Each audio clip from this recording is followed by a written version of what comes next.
It's 11:59 at Gun Owners Radio, and this is the Penn Patriot, music and the truth until dawn. Right now, I've got a few words for some of our brothers and sisters in the occupied zone. The chair is against the wall. The chair is against the wall. John has a long mustache. John has a long mustache. It's 12 o'clock, Americans, and another day closer to victory. And for all of you out there on or behind American lines, this is your song.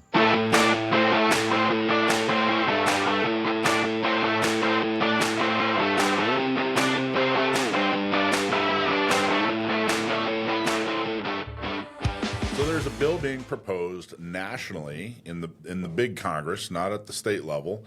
That's H.R. 38, which is CCW Reciprocity. CCW Reciprocity means that if you have a CCW, it should be good in all 50 states. We've tried this before under a Republican Congress and under Republican President Donald Trump, and it went nowhere. And I got to tell you, if it doesn't pass this time, then I mean, we should burn the whole place down. I mean, not one person in office in Congress, whether that's the Senate or the House of Representatives, should be reelected or should get the support of gun owners if they can't get H.R. 38 across the finish line in 2026. 2026 is an election year. It is the perfect opportunity to, separate the goods from the bads. If someone's going to vote against this, let's use it against them in November. If someone's going to vote for this, let's use it to support them in November. This is the perfect opportunity to get this done. Most folks that I talk to think it makes a whole lot of sense. Hey, just like a driver's license, if I get one in this state, then I should be able to go to every state and drive. I shouldn't have to get 50 driver's licenses or half a dozen driver's licenses.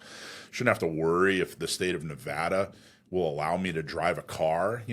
My self-defense doesn't end at state lines. And this hodgepodge of gun laws, across the 50 states is really just hurting people. I've seen all kinds of stories of people getting put in jail because the laws differ, or they couldn't get off an exit and ended up in another state, and they're carrying legally in their state, but now they're not carrying in this other state legally. I've seen people on layovers in airports, and the airport crew called the cops on them because in their luggage was something legal in their state, but now it's not legal in this state. I mean, it's been absolutely ridiculous. Of course, that won't be covered by H.R. 38, but it does show that this hodgepodge, this quilt of different laws just doesn't make any sense, especially for something as important as your right to self-defense, your individual civil right to keep and bear arms. So this all seems like a really, really great idea. The only people that don't like it, cops. They actually came out, if you look at Breitbart, the National Fraternal Order of Police, the FOP, together with the International Association of Chiefs of Police, the IACP, sent a letter to Congress urging them to reject national reciprocity for concealed carry. The legislation, H.R. 38, is sponsored by Representative Richard Hudson and would treat concealed carry license of any one state as valid in the other 49. Now, just to clarify that, what they're proposing is really the best version I've seen of reciprocity. If you can prove that you're a citizen of whatever state you live in, whether that's a driver's license or state ID or carry permit, then whatever state you're in, you follow the laws of your home state. So if you can carry, if you have constitutional carry in your state, you just have to prove, hey, I'm a citizen of this state, and I can carry just like I carry in that state while I'm visiting your state. It's the best version I've seen. I've seen a couple of different versions of CCW reciprocity, and in my humble opinion, this is the best version I've seen. H.R. 38 is titled the Constitutional Concealed Carry Reciprocity Act. According to the FOP IACP, quote, the legislation exempts any person with a valid photographic identification from state or local firearms law who asserts that they are lawfully carrying a firearm under the laws of their own state of residence. In a later paragraph, they went on to say the bill goes further and provides that any person who is deprived of any right, privilege, or immunity may sue a law enforcement officer who would not be afforded qualified immunity. This makes it impossible for any officer to conduct any investigation with respect to ascertaining if that person is in fact compliant with the firearms laws in their state of residence. It would also expose the officer to civil liability if, for example, they were to secure the firearm while they conducted an investigation into our suspected criminal activity. To that, I say, tough shit. If you're a cop and you're looking at people who are doing nothing else illegal, at all, doing nothing illegal at all, and they are simply carrying a firearm, and you've somehow determined that, why are you investigating them? If anything, this policy is saying, hey, cops, you guys can't abuse your authority anymore. And if you do, then it's your individual fault. It's you as a person. It is not your department's fault. It is your fault. In every other industry, if you get sued, it's your fault. Construction workers don't get to hide behind some policy that, oh, gee, I'm immune. It's their fault. They have to respect people's individual rights. They claimed that national reciprocity for concealed carry would impact officers' safety and it jeopardizes qualified immunity. Concerning the latter, they wrote, qualified immunity protects officers from civil liability unless they violate clearly established statutory or constitutional rights. Any action that the officer may take in reaction to the knowledge that the person they have encountered is armed could place that officer in very real legal peril. Again, it doesn't make any sense to me that cops are allowed to assume that a gun makes you a bad guy. And that's essentially what they're arguing. They're basically saying, hey, look, we as police officers, if we see that you have a gun, we find out you have a gun, we determine you have a gun, then we're just allowed to treat you like a criminal. We're just allowed to, violate your rights to keep and bear arms. They're not saying you can't come over and question. You can do that. But what you can't do is come over and harass and treat them like a criminal. Because if you do that, that is your individual decision. That's not a policy. So you lose immunity. What do you guys think? Am I way off on this? No, I agree with everything you're saying. I have so many problems with this letter. I'm boiling. What do you got? Start with one. What are you frustrated about? Okay, so one of the sentences says this legislation would make it difficult for state and local law enforcement to be able to confirm during public contacts and routine interactions with civilians that someone carrying a concealed and loaded gun in public is allowed to do so. Why does that frustrate you? Why would you have any say in whether or not somebody carrying a loaded gun is even having contact with you? Like, what is the purpose of the contact? How has the contact gotten to a place where you're now trying to determine whether or not they're doing something illegal? You don't know whether or not they're doing something illegal because many states, most places, allow you to carry a loaded gun concealed in public. There might not be a mechanism for them to verify out-of-state permits. That is an internal problem that will be sorted out shortly. They will all have a list of what states allow constitutional carry. They'll be able to figure that piece of it out. But to say routine contact with civilians, now we're not going to be able to know if they're actually allowed to carry a gun. Most people are allowed or should be allowed to carry a gun. Most people in this country live in states that allow them to carry a gun.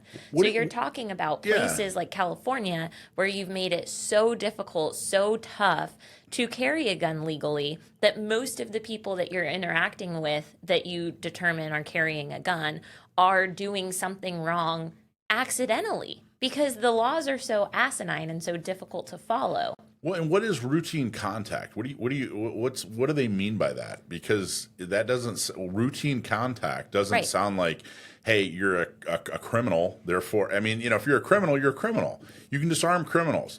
But if you're just going up and questioning somebody, as routine contact, you as a police officer, I'm sorry, the days of you, being able to assume that a gun owner is a bad guy, they're over. I mean, this is really truly. If and when this gets passed in its current state, this is one of the dominoes that is going to fall. I mean, things are changing for the better for people when it comes to self-defense and your rights to keep and bear arms. And police, you guys are we're going to have to drag you into progress on this.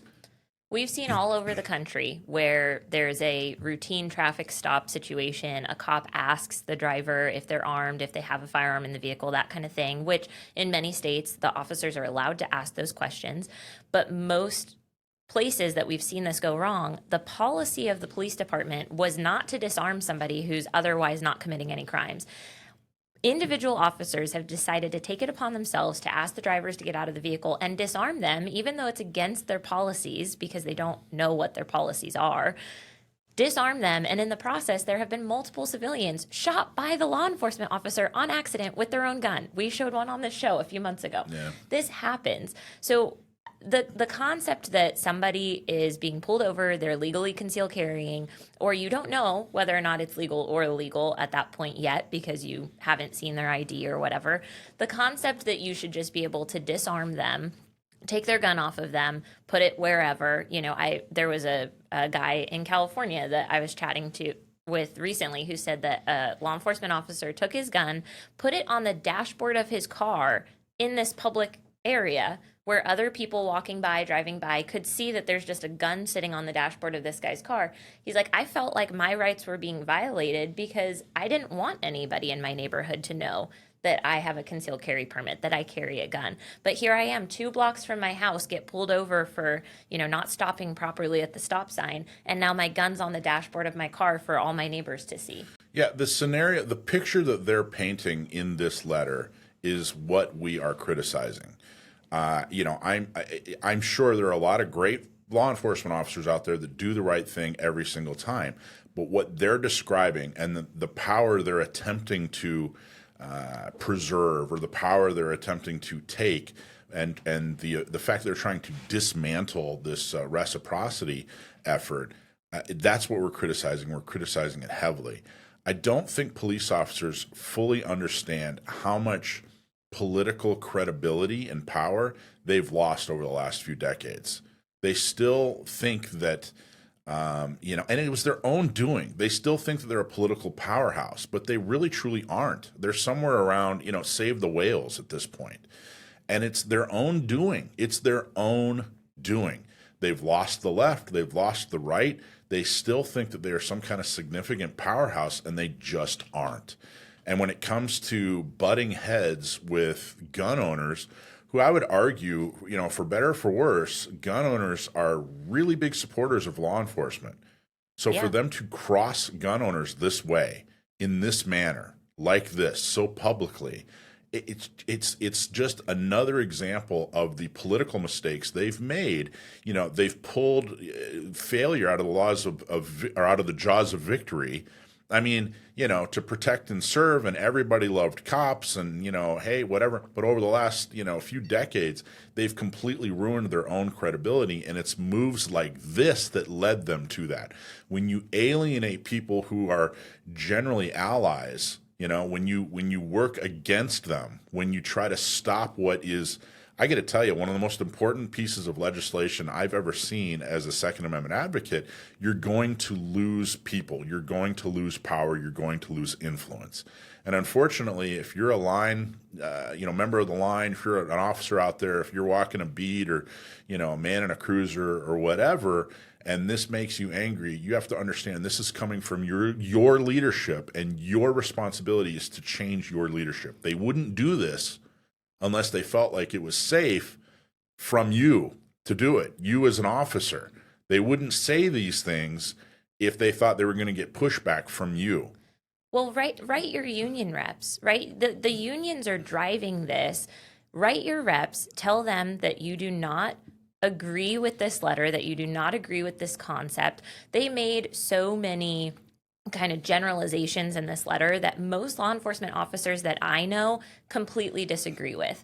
There's a piece in here about training being a critical requirement for state concealed carry laws, because as law enforcement officers understand and practice themselves, training is a vitally important aspect of carrying a firearm, especially a concealed one. In fact, law enforcement officers are extensively trained on responsible firearms use. Cops know that there are so many cases where law enforcement does not have the proper training. Most of the cops I know actually wish that the training in their departments was better. A lot of cops are not good shooters. NYPD had like an 18% hit rate in live fire situations, which means that 82% of their shots were hitting something they weren't aiming at, which is crazy. Like NYPD is supposed to be like one of the best police departments in the country. So training is something that law enforcement officers should have. There should be robust training programs because they are in situations often that require split-second decision making, that require them to have the most up-to-date tactical knowledge. Of course, we totally agree with that.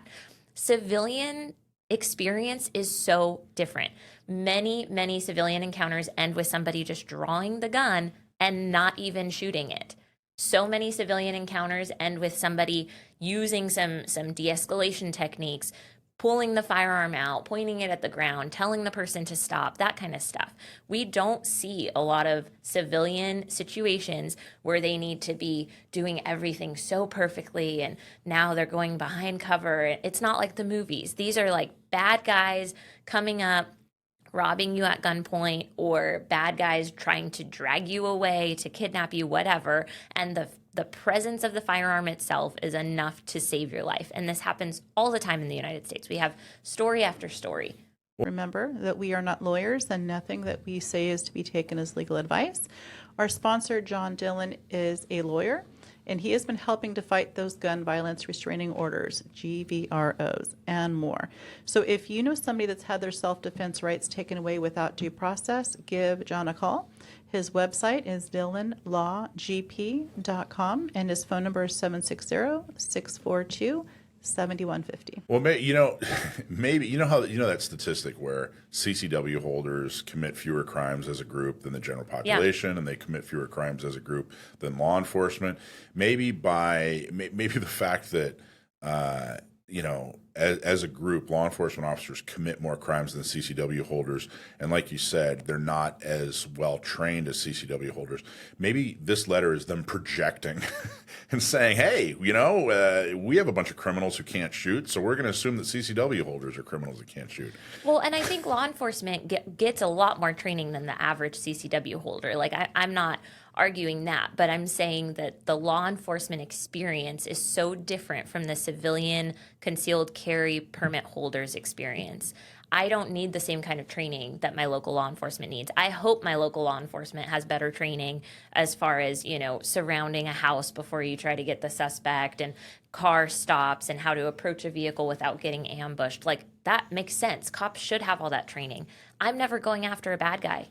I'm never going after somebody. I'm protecting my own life. I'm protecting somebody from trying to kill me, trying to kidnap me, trying to rape me. That's it. I'm not going after bad people. I'm not searching houses. I'm not doing any of that. So it makes sense that cops have more training, of course. Or different training. Yeah. What they so probably why mean are is you... different training rather than Right. More. Right. They have more training that's different. Yes. So why are you bringing up law enforcement training in a concealed carry letter? That's what I'm like, this makes no sense. Yeah. Of course cops should have extensive training. They're supposed to be showing up to save all the unarmed people's lives. Like, that makes sense. They should have some training. I agree. So I think it's clear that we don't agree with this letter. I have a different... What do you got? I have a different take. Go for it. So I come from a different perspective. I come from a law enforcement family who has been civilly sued, and I see this differently than you guys do.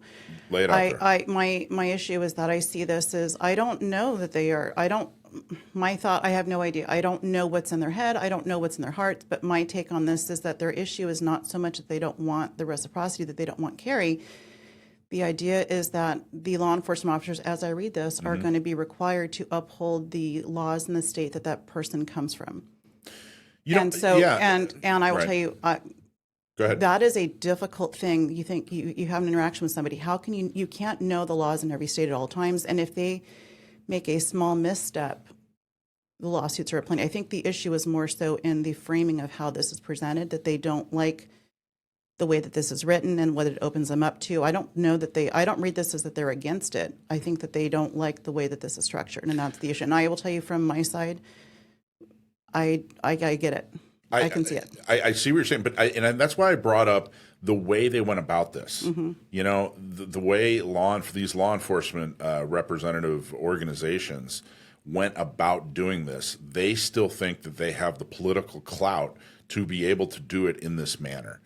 And they just don't. I mean, had they, you know, there are a lot of ways that they could have brought this up. They could have changed things. They could have sided with, you know, CCW holders. They could have said, hey, you know what? I got to tell you, we agree. CCW holders are the pillars of society. We just need them to work with us on that. You know, there's a lot of ways they could have presented this, but they chose to present it in a very adversarial way. Yeah. And the other part of it, though, is that, you know, I think that there's a piece of this that's hard to really explain, or it's hard to paint a picture. But what's going on is there is a huge shift in culture, and this shift in culture, they're basically saying, look, we're looking down the road. When I say they, the people that wrote this bill, the people that supported this bill, they're looking down the road and saying, hey, we are finally seeing at the end of the road, we are seeing a time in our life when gun owners and gun ownership and carrying a firearm for self-defense is a completely different thing. Where I think that law enforcement are stuck in this, understandably, stuck in this 70s, 80s, even 90s mentality where most often somebody with a gun is a criminal, rather than a standard, regular, old-fashioned, law-abiding, pillar of society. And so I understand that that's uncomfortable for them. I understand that, but there are some other dominoes that are going to fall because of this. I think that the authors of this bill and the people who support it get that things will have to change when it comes to law enforcement. I think that law enforcement doesn't understand that things will have to change. I think that law enforcement is going, hey, we want to continue to do the things that we do the way that we do them, and we're worried that we will then, have uncomfortable and horrible consequences against us. And what this bill is saying without saying is, we don't want you to continue to do the things that you've been doing the way you've been doing them. And here's the consequences if you continue. So I'm hoping that this results in policy changes and procedural changes, but I'm fired up about it. Clearly, Dakota's fired up about it. I think they got us fired up about it with the way they presented it. I wish that they had presented this another way rather than adversarial, number one. And I think that number two, they have to face the new reality that things are changing when it comes to gun ownership, thanks to lawsuits and activism and, all the above. So I feel bad for any officer who, suffered unnecessarily through a ridiculous lawsuit or something like that. I totally get that. But there is a vision here for the future that they either need to get on board or get out of the way, because the train is coming down the tracks, and they're not going to get anywhere with this kind of rhetoric towards gun owners. Yeah, I think one of the things that Alicia was mentioning, which I will say that I do agree with, is that it will make it challenging for law enforcement to determine whether or not there's a crime taking place, right? Because let's say that somebody has a Kansas ID, they get pulled over, there's probable cause for whatever, they search the car, that kind of thing.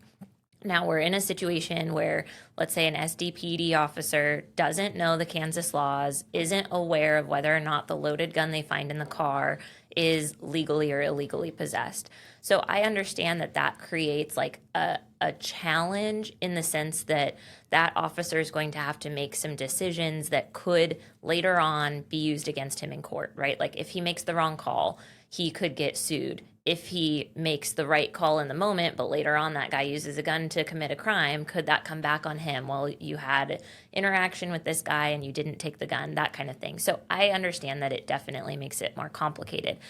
The issue that I have with the pieces of this letter that are specifically about that is that the letter makes it pretty clear to me that they don't want any states that have less legislation to be able to kind of come over into states that have more legislation. Right. So like one of the pieces here is that the misguided legislation would override state laws, preempting local and state perspectives on what's best for their communities by forcing states to accept weaker or even non-existent concealed carry standards.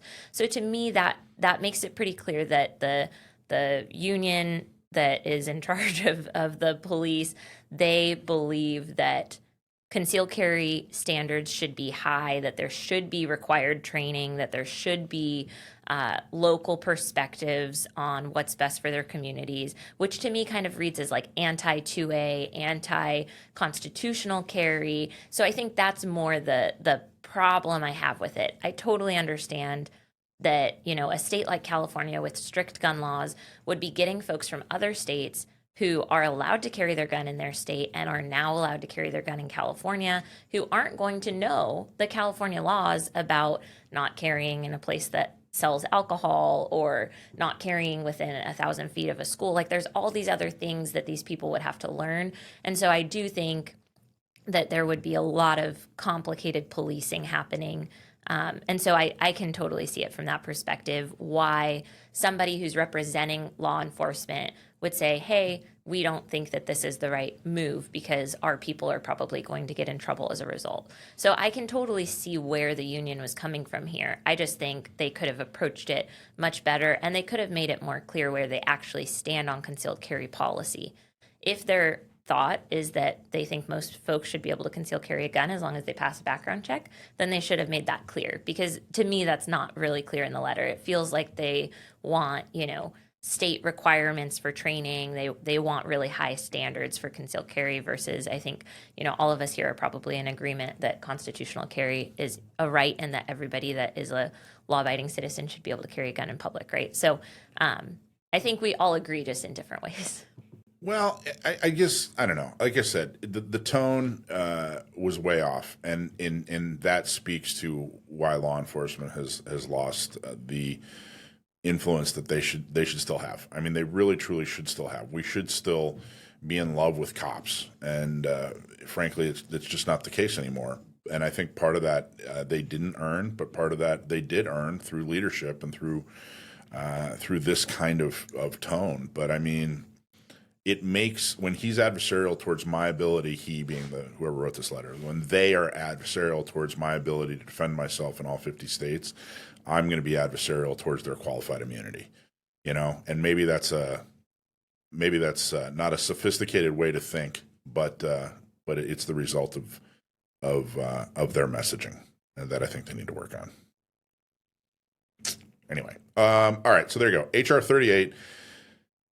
You know, it's tough I'll just wrap up by saying that it's tough to say exactly what this law is going to look like in a month, in 6 months, or if it gets passed.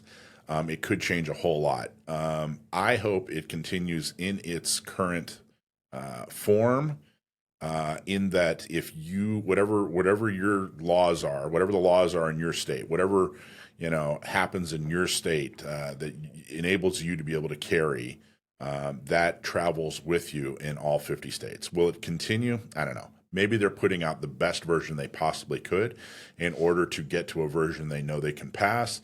But all the rhetoric coming out of the House of Representatives, the Republican Party, the Senate, the White House, all the rhetoric coming out of that, I think they should be able to pass this in its current form. I think that everyone should concentrate on getting this over the finish line on a national basis. I think that this is probably the most important thing that could happen under the Trump administration, and when it comes to Second Amendment right now. So I think this is even more. Well, I'm not even. I think it's extremely important to pass right now. It should be the focus of every Second Amendment organization in 2026 and going forward. So there you go. HR 38.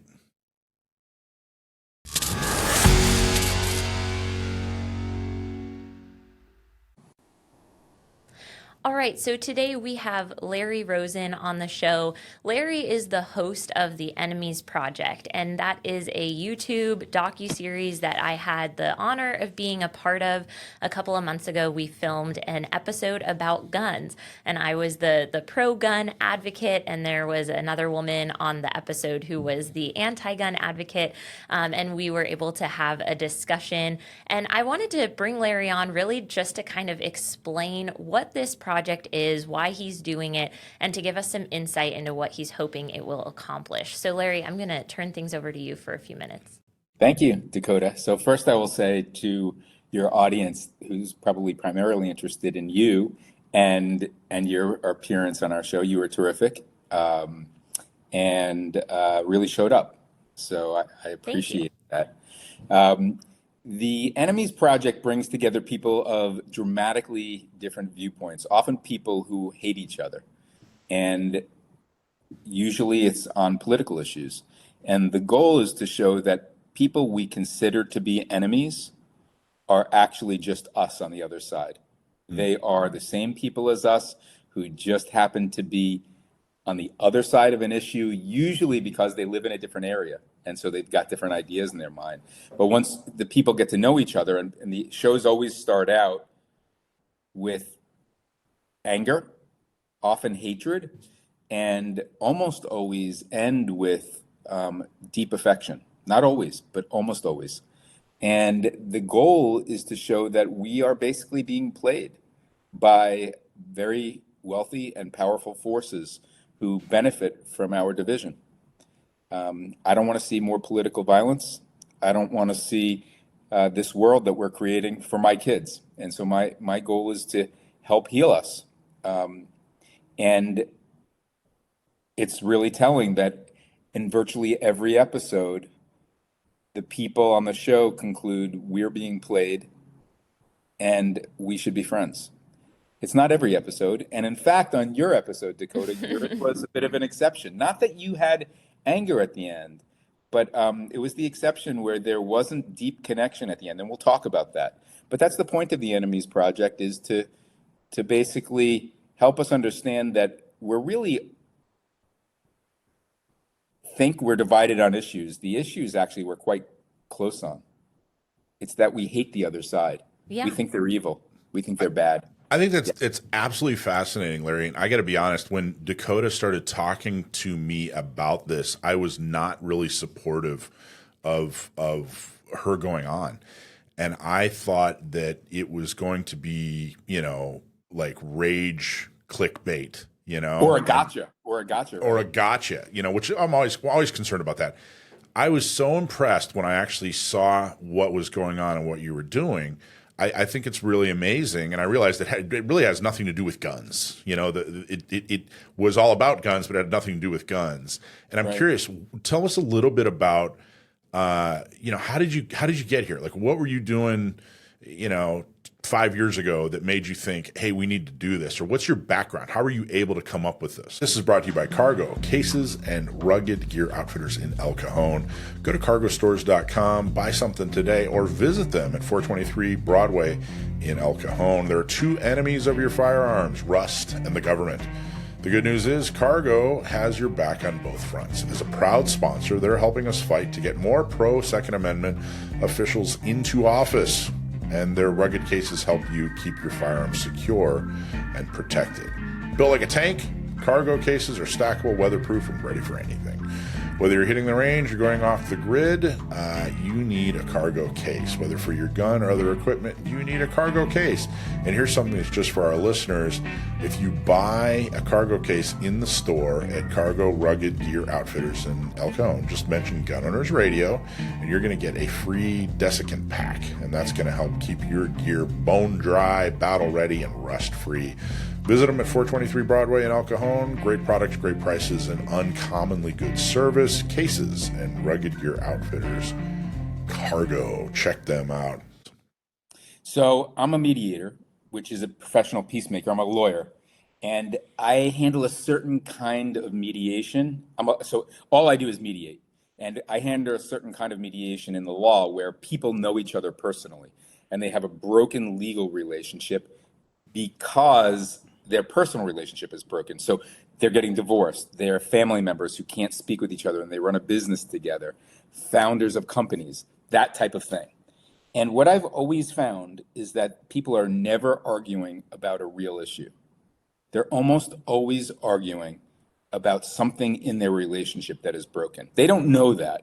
And so they stick to the issue and they defend. And when I'm able to connect them on a personal basis, the issue goes away because they realize that they actually care about each other. They wanted similar things. They were just so stirred up. They were in what I call the enemy trance, where they could not hear each other. And I believed that this is happening in our society, that you read all these studies that say the left and the right agree on 90% of issues. Now, gun issue may be somewhat different, but not totally. And it just seemed like the tools that I had developed over a very long practice would work to show people that, and it seemed to me, when I listened to people in politics argue, they were missing what was really going on, which is that they didn't trust the other side. They thought the other side were bad folks. And so they couldn't listen. They were always defending, always. And that this was being amplified. And so I turned that into a show. And I figured out how to make it compelling. First episode wasn't as compelling. And they got more compelling as it went on because I showed a dramatic arc between people who pretty much couldn't stand each other and didn't trust each other to realizing they were wrong about each other. And yeah. Oh, I'm sorry. But where did you acquire the mediation skills? Was that, is it a specialty out of law school, or do you have like a psychology background? Or I don't. It's just really, so legally anyone can mediate. You don't need to be a lawyer. Most people won't hire you if you aren't a lawyer, if you can't help them resolve those issues. But I didn't receive mediation training in law school. Some people do. And if you do, it's not like the type of mediation training that I have. I exposed myself when I was thinking about mediating to nonviolent communication, which is a way of expressing yourself so that other people can more likely hear you. And it's awkward, and it doesn't have anything to do with the law. And it doesn't have much to do with mediation, but it is brilliant. The guy who founded this, Marshall Rosenberg, really understood critical things about the human brain from my perspective. I studied it. I introduced it to the field of law. It took off immediately. Like, people were like, wow, you're helping us resolve things that nobody else can. And I developed it over a 20-year period to really be my own thing in some ways. But it's really through the practice. My view is that anyone can mediate, really. What I do on the show does take some skill, but it really just takes desire to connect other people and to really see clearly what you think they're talking about. And that's where nonviolent communication really helps me. I understand people's motivations. I really do understand, for the most part, why they're talking about what they're talking about, which is the key. So you said the number one thing that you learned as a mediator, as an attorney, is that they're not actually arguing, about the thing, that there's some kind of deeper issue.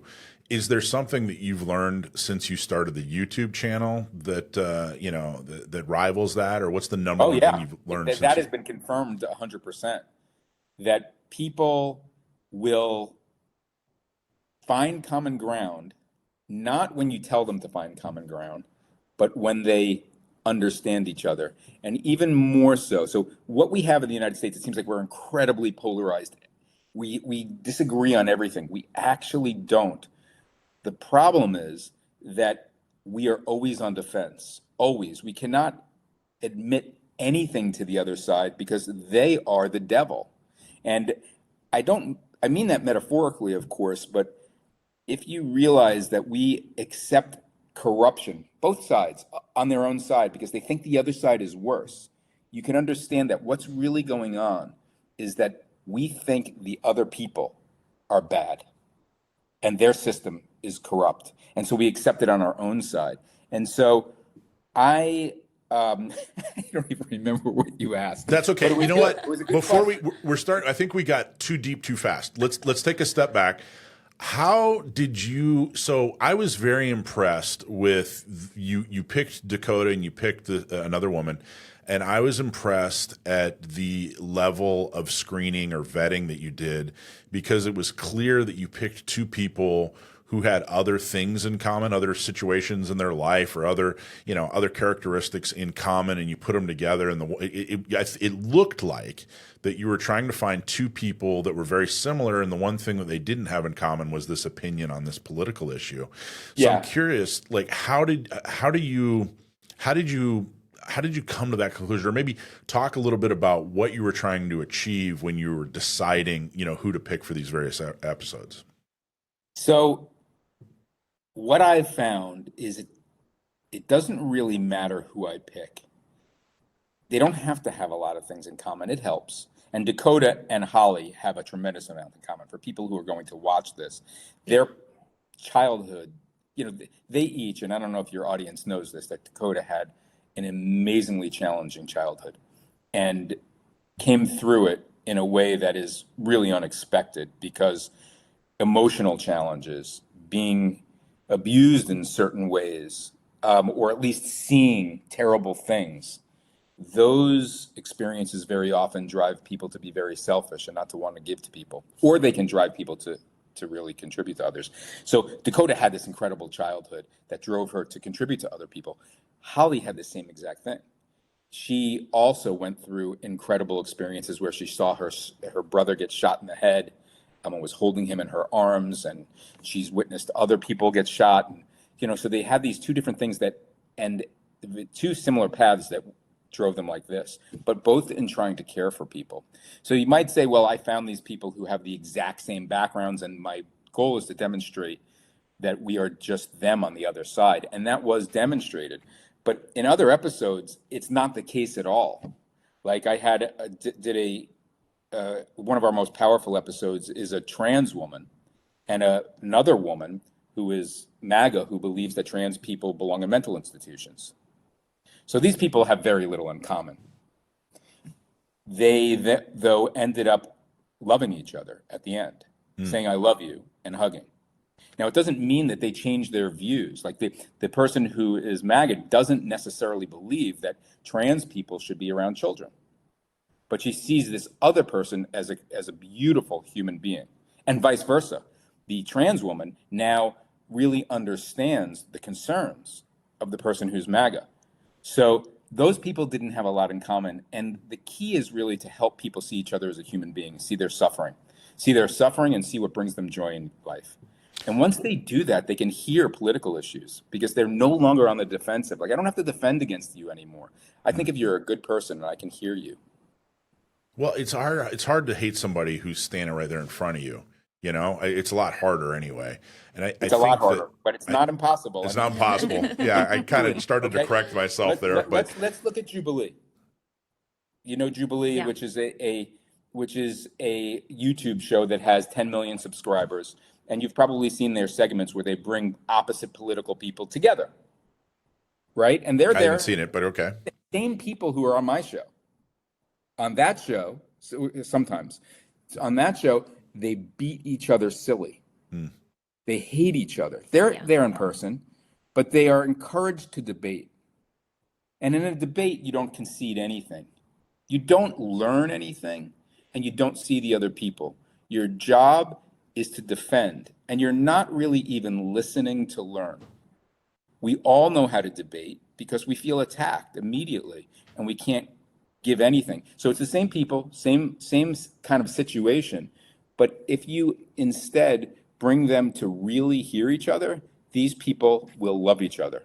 So and they'll find common ground. What are you doing different? What specifically are you doing different in order to bring them together to hear each other, as opposed to the other show where they're debating and hating each other? What exactly are you doing? So I have a lot of training in voodoo. I knew it. It's what do I do differently? I stop the conversation and force them to hear each other.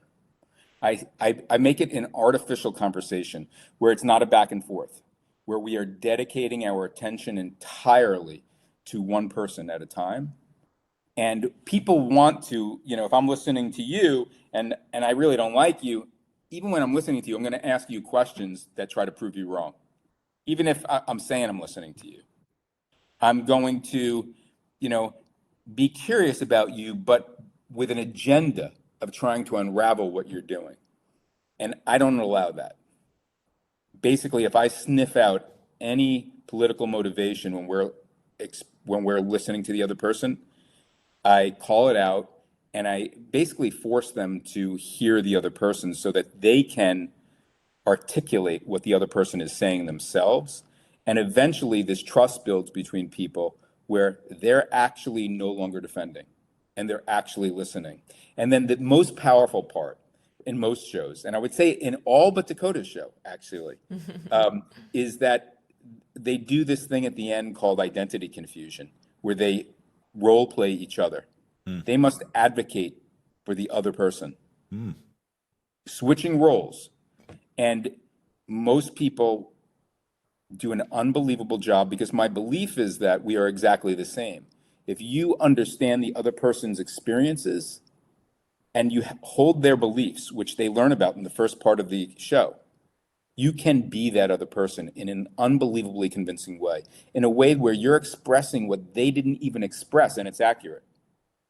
And so when people observe each other doing that with each other, you playing me playing you, they end up breaking down and they end up loving each other. And it's then that they say, what the fuck is going on? Excuse me. What the heck is going on? You can curse. It's okay. What We is- allow it. what I've heard is that word going before. on? Why are we on opposite sides of this thing? This is really crazy. Has somebody done that to us? Has society done that to us? Well, what you just described real world empathy. You just forced empathy, is what Yeah. you did. And that's, it made it more than just a word in action. But I just want to ask real quick. First off, I don't know how old you are, but I think you remember the 80s and 90s. I think you're old enough, right?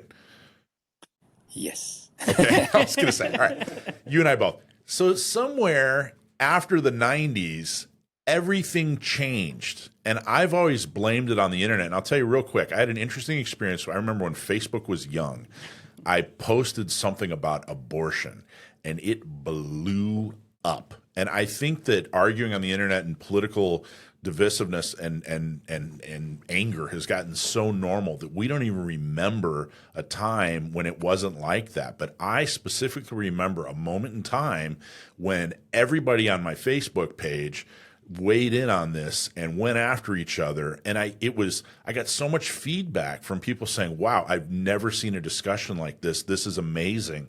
But I think that we were a bunch of people walking around who didn't know each other's inner thoughts. And then Facebook exposed it all.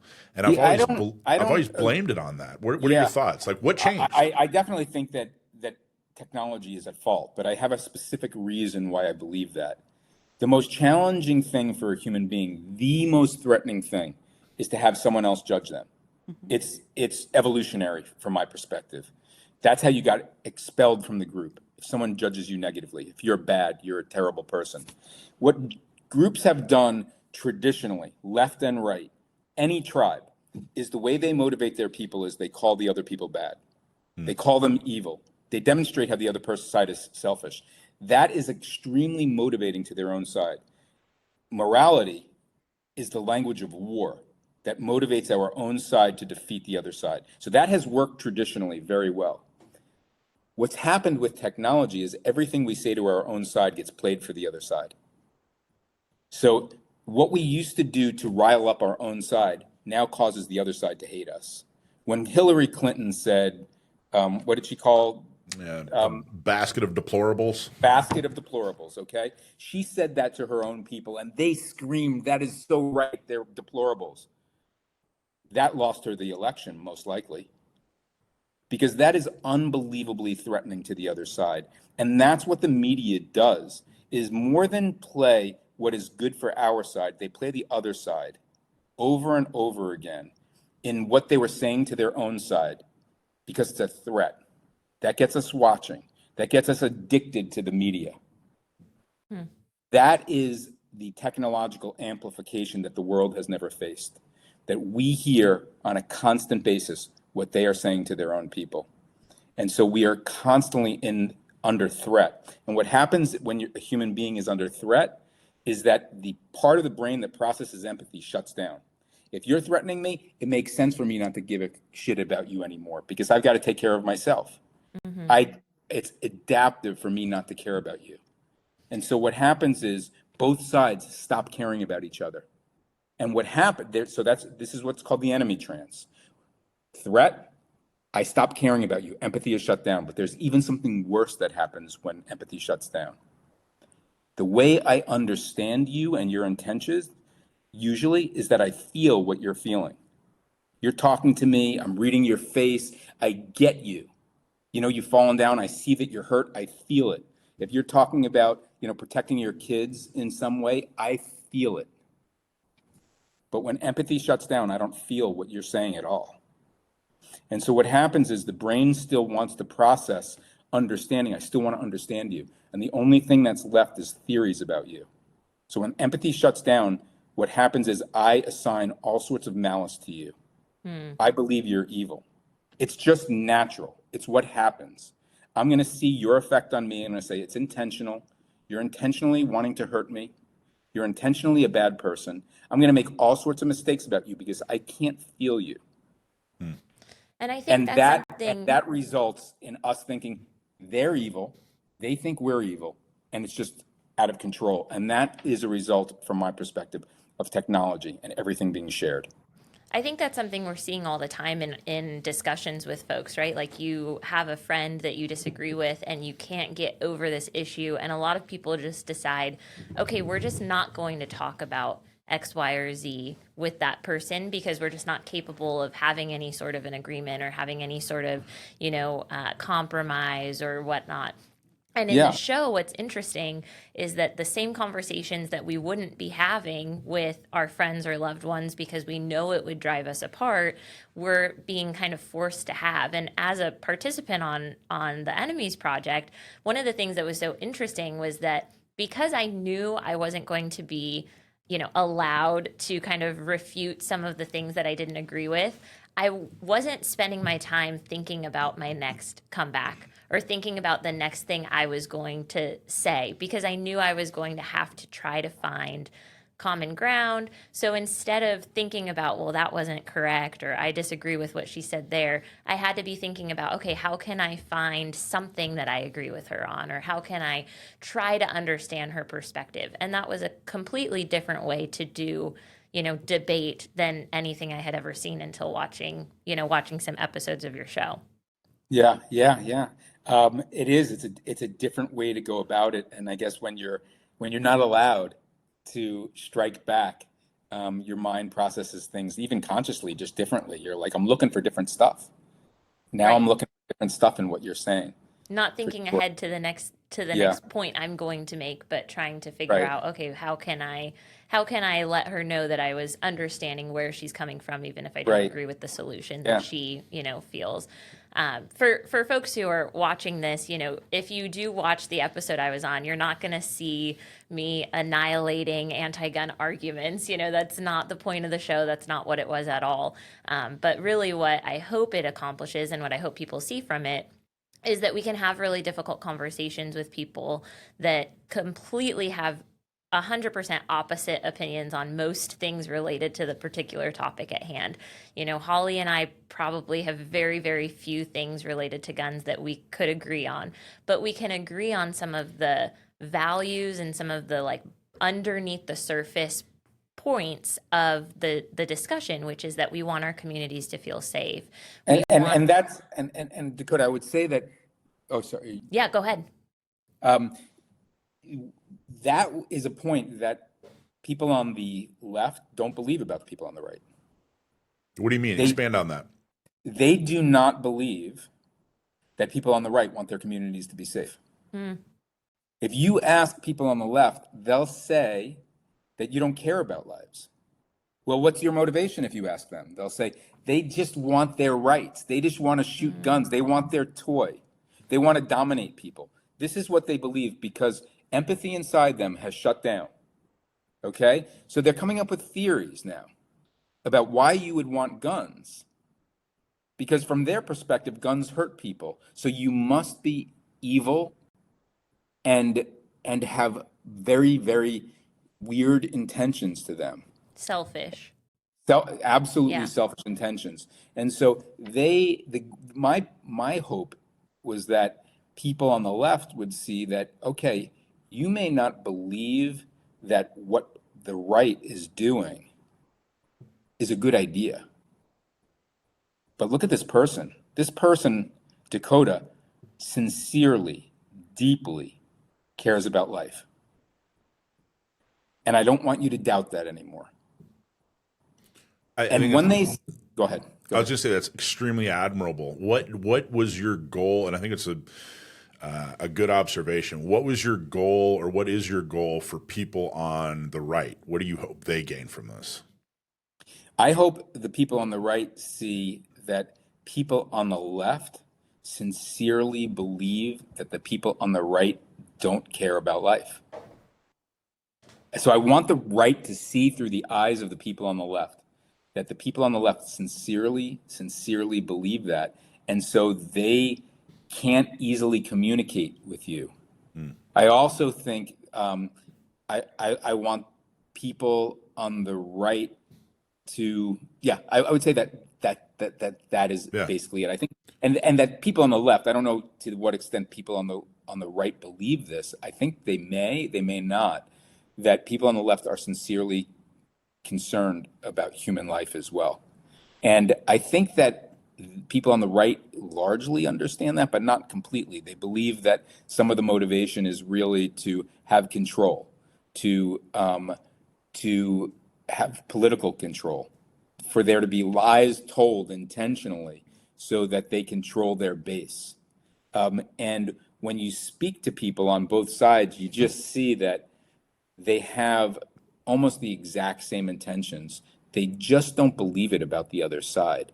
And so what I'm trying to break down is not the issue and logically and help people dispute facts, because you're never going to believe the facts of the other side. Both sides are never going to.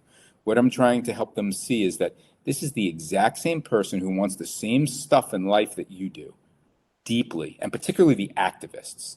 Like, activists almost always want stuff much more deeply. Activists, in my experience, are almost 100% people who have been hurt when they were children and who want to protect others from that pain. Yeah, I'm sorry. It was just really what you just said there was, before we get too much further, what you said there about the, hey, I don't want to, bicker over facts or whatever. You're not trying to push one side or the other. Because it was really clear to me, Dakota sent me the rough draft and said, hey, Larry's saying, if I want to edit any of this, now's the time. So do you mind, looking through it? And I thought, wow, first off, that's, very commendable that this guy's offering to edit, basically giving her, the power of an editor. But then as I watched the show, the first couple of minutes, it was just, okay, everybody get it off your chest. Where do you stand? And the person, I forget her name already. I'm sorry. Holly. Just like kind of just overflow. I don't want to insult her or use hyperbole, but she just was like overflowing with emotion and information. And, the first few minutes I'm sitting there going, let Dakota talk. Like, why aren't we, how come you're not allowing, like you were a referee, or not a referee, but, like a judge in a courtroom. I'm like, hey, this is clearly unfair. But it didn't get too much further into it when I realized what you were doing, that this had nothing to do with guns. This wasn't about guns. The things, they were discussing the Second Amendment and gun ownership and that other, all that other stuff, but that you were clearly talking about communication. And the reason that you were allowing Dakota and Holly to, have ultimate say when it comes to editing is you didn't care. Like, hey, you don't like that fact in there? Fine. That's not what we're talking about. We're talking about communication. Your whole goal, it appeared to me, was how do we get two people to actually effectively communicate with each other? I don't care if, that statistic is something you don't want in there, or this pie chart or references and something you want in there. What I care about is watching the audience sees the progression from two people that are just pouring words at each other down to, okay, you know what? I kind of get who you are and where you're coming from. And that's when I was like, wow, this is so much more than just another, clickbait anger thing. This is so much more than just a debate. And I was very impressed. I thought it was amazing. Well, what was interesting to me too is that like I was concerned, this is, I don't know how many hours, a lot of hours of filming, right? Condensed down into 1 hour of this episode. And I was, pre-filming just concerned about, okay, is one of my little, side notes or some sentence I say going to be taken out of context and put in a weird place that makes it look like I was being aggressive or, things like that, like you see in other other shows, and you hear people say, oh man, the edit really made me look, this way or that way, even though that wasn't my experience in the moment. And I didn't have to worry about that at all, because from the very beginning, Larry was very clear, if you feel like you've been misrepresented in something that is put in the episode, let me know. There will be an opportunity for you to suggest those changes. And honestly, the only change that I think we ended up making was something to do with a comment I had made about some personal family stuff that I just didn't feel was really an accurate representation of that situation. And so we kind of changed that bit a little bit. But as far as the actual content of the episode, I thought that for the content that he had filmed, the 6-7 hours, whatever it was of content, that he had done a really good job of showing an accurate representation of what our conversation had been like. There was an accurate representation of the kind of debate portion at the beginning. There was an accurate representation of both of our, childhoods and the best and the worst things that we've been through. And then there was an accurate representation of how we felt, I think, about the identity confusion piece. And Larry, you had mentioned earlier that my episode was a little bit different than any of the other episodes, particularly related to identity confusion. I just wanted to have you kind of share your thoughts on that and what made my episode a little bit different than the other ones you've done. I think that what made your episode different, okay, so firstly, the arc of almost all the episodes is that people argue it out at first. For the first 10 minutes of the episode, first hour and a half together, that's condensed down. And the reason I do that is to show the audience what doesn't work. This is what we do all the time, right? This is what you've been doing with the other side. Cheer for your side. Go get them. Come on, say all that stuff. And then we're going to check in and see if anyone's convinced of anything. And the answer is always, no, nothing. I don't like you. I don't like you even more. So that was the first, and that's always what happens. And in the second part of the show, we then get to know each other. People start warming to each other. In your episode, in Dakota's episode, their childhoods were so parallel, it's strange. And also the men that they found in their lives who gave them a lot of meaning and stability. I mean, it was really quite beautiful. The challenge was that Dakota felt a lot of empathy, or what she called relational empathy, for Holly, and Holly wasn't feeling it for Dakota, which was very interesting to me and extremely surprising to me. And I can only say that my explanation for that is that Holly has been brutalized in her life and does not trust the other side at all. I mean, imagine watching your brother get shot in the head and holding him in your arms. And then she has dedicated her life to helping people whose kids have been lost to gun violence in schools. So her life is absolutely full of victims who are in desperate pain. And so what I believe is that Holly could not relax her suspicion of Dakota, despite that they had amazingly parallel lives. Like, I was a little surprised. Like, how could you not feel connected to Dakota? You guys went through almost the same childhood. Holly didn't, and she said quite a number of things which caused Dakota to kind of, like, at a certain point recoil, like, I'm really trying. You're not. That's what Dakota was going on for Dakota. Yeah. And later on, Holly did a shift to, like, wow, Dakota, in the identity confusion part, thank you. You're hearing me so deeply. I really feel with you, because Dakota heard Holly so well, and Dakota then shut down to some extent. And so it was Yeah, a and very different progression than usual, where it's just empathy, empathy, empathy. People get each other and they let the argument go and say, wow, we really want the same thing. So Dakota, share your impression. well, it was funny watching it back because obviously I knew that was happening in the moment. I felt like I had been trying really, really hard to kind of do the intention of the show, and I wasn't feeling met in that. And at one point, I was just kind of like, okay, I'm the stupid one in the room because I'm the one who's like continually trying to do this, and I'm going to end up looking bad at the end, because I was like, I'm going to look like, I'm bending over backwards to meet her where she is, and she's not doing the same for me, and how naive of me, or something like that, right?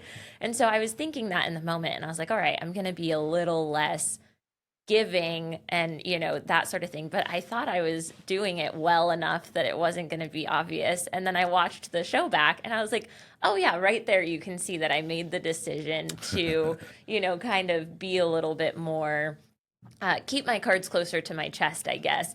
And I actually don't think that there was anything wrong with me making that choice in the moment. It had been hours of feeling frustrated and unheard, and so I understand why I did that. But it was funny to watch the edit and be like, oh yeah, right there I can see kind of the shift that I made of like, okay, I need to be a little bit less giving, and make her kind of work for it a little bit more, and come over to to try to empathize with me a little bit more.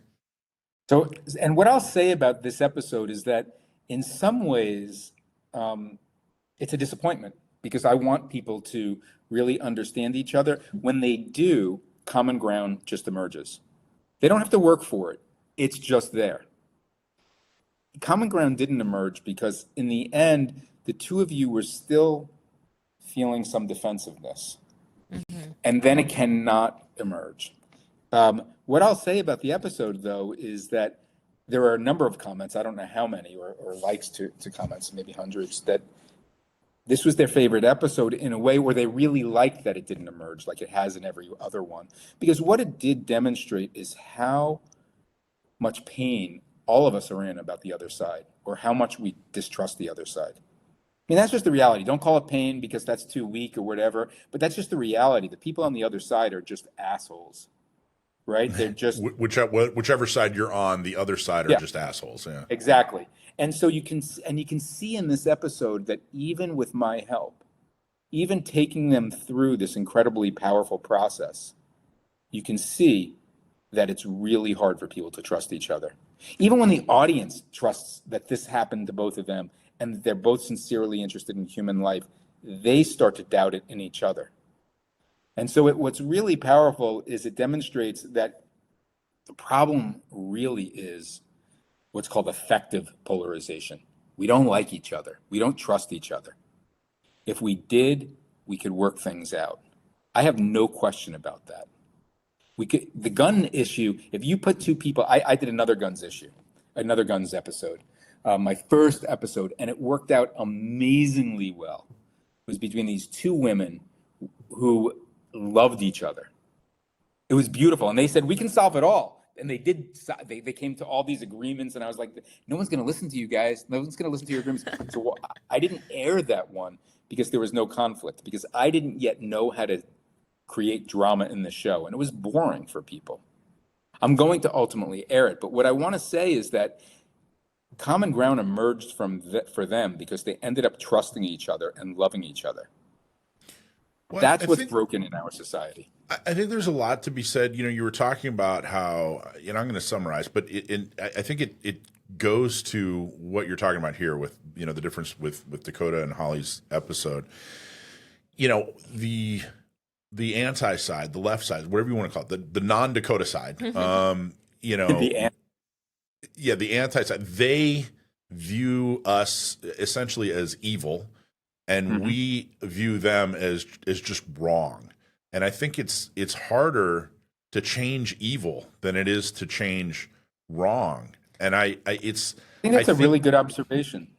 And I see it over and over and over again. In fact, 8-9 years ago, when we first started San Diego County Gun Owners, somebody reached out to us, and they were a specialist in mediation, and I forget exactly what their background was, but it was pretty high level, and they had a curriculum, and they said, hey, we want to teach you guys on Tuesday night, and then we want to teach the anti-gun people on Wednesday night, and then we want to lead up to a month from now.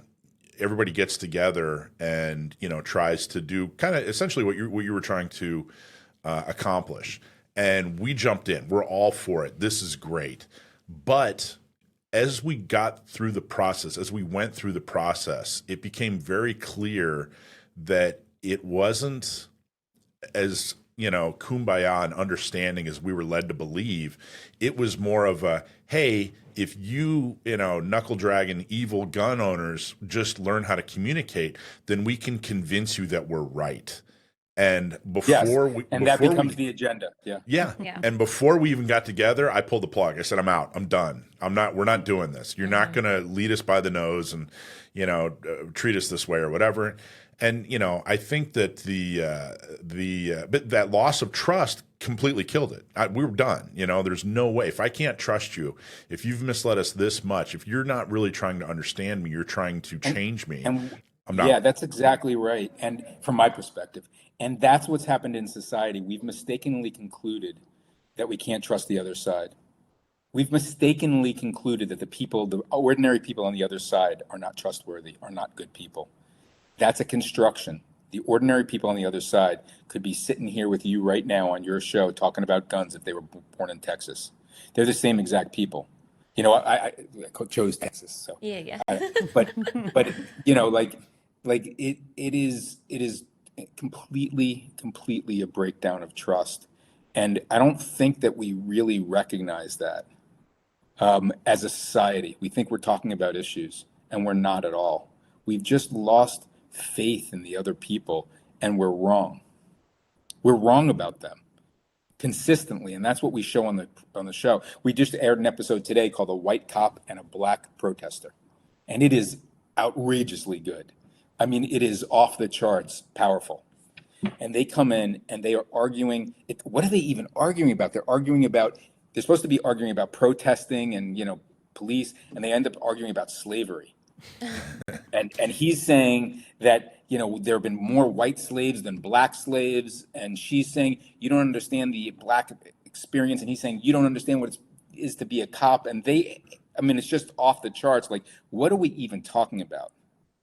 You guys are out of control because you're arguing and you don't trust each other. And where it ultimately goes is outrageously powerful. Outrageously. I see the picture and it's from because from they this, go ahead. Sorry. I'm sorry. I was just saying, I see the picture from this episode you're speaking about, and you have a picture of them together as the thumbnail for the video. They look like they are the best of friends. They end up as beautiful the best together. friends. They end up saying things you cannot believe. And it's because, and finding common ground, which I didn't ask them to do. I asked people not to try to solve the issues, just to see each other. But they ended up finding common ground, and it's because it emerged. They stopped distrusting each other, and they started loving each other. So and what's it is transformational. Describe. So I think at the end here, describe, your utopia. If it, let's say that a year from now, everyone in the world has watched your episodes and learned from it and taken exactly what they should from it, and are putting them into practice. Describe what the world looks like. This may be challenging for some people to hear, but we reject enemy makers. There are enemy makers on both sides, political sides. And that means that, in my view, we reject those. And what an enemy maker is somebody who profits from division, who wouldn't have a job if we didn't hate the other side. In media and in politics, these people exist. We think they are our champions. They are breaking society. And the only reason we choose them is because we hate the other side, because we buy the narrative that ordinary people on the other side are dangerous. That's why we choose them. And so in my utopia, it's not like everybody's kumbaya and hugging and loving each other. Sure, that'd be great, okay? but that's not realistic. In my utopia, we understand that we've all been played. All of us. It's just this 1%, 2% of people who are pushing us to hate each other because it builds their power. And essentially, we are seeing the goodness in the other side like people used to, assuming their trust, assuming their goodness, and working together. In addition, we stop debating.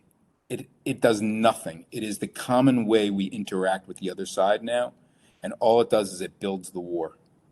That our goal is to listen to each other and see humanity in each other, and that we reward our politicians and our leaders who do that. That's my utopia. That's interesting. You know, San Diego County Gun Owners, two things that we've talked about over the last 10 years that you know, people ask us frequently. What you just said reminded me of two things that we talk about frequently. One is, especially at the beginning, people wanted to know what our agenda was. And I said, well, our agenda is to stop other people's agendas. You know, we're being put upon, and something has to be done, or we'll be completely, eradicated, essentially. So I'm just trying to stop the other agenda. That's all I'm trying to do. Yeah. And the other thing is, I frequently tell people, you know, get off the internet. You don't try to debate with people or convince people. Wherever, you know, go find what I call the low-hanging fruit.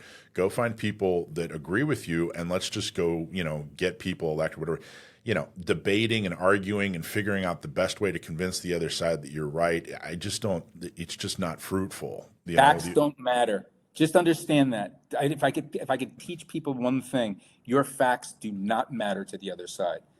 Forget them. It's impossible for them to hear. Their job is to defeat you.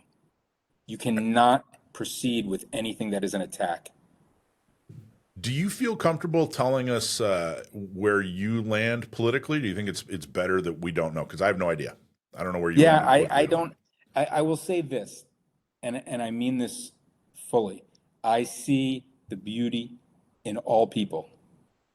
And this is going to be offensive to people, but including the guy on Jubilee who called himself a fascist. Okay? All people, because people are screwed up in the way they approach the world, but not in what they experience. They feel the same exact things. And so I will say that I see beauty on the left and on the right, that people are all trying to protect their people, the people they love, in the way they know how.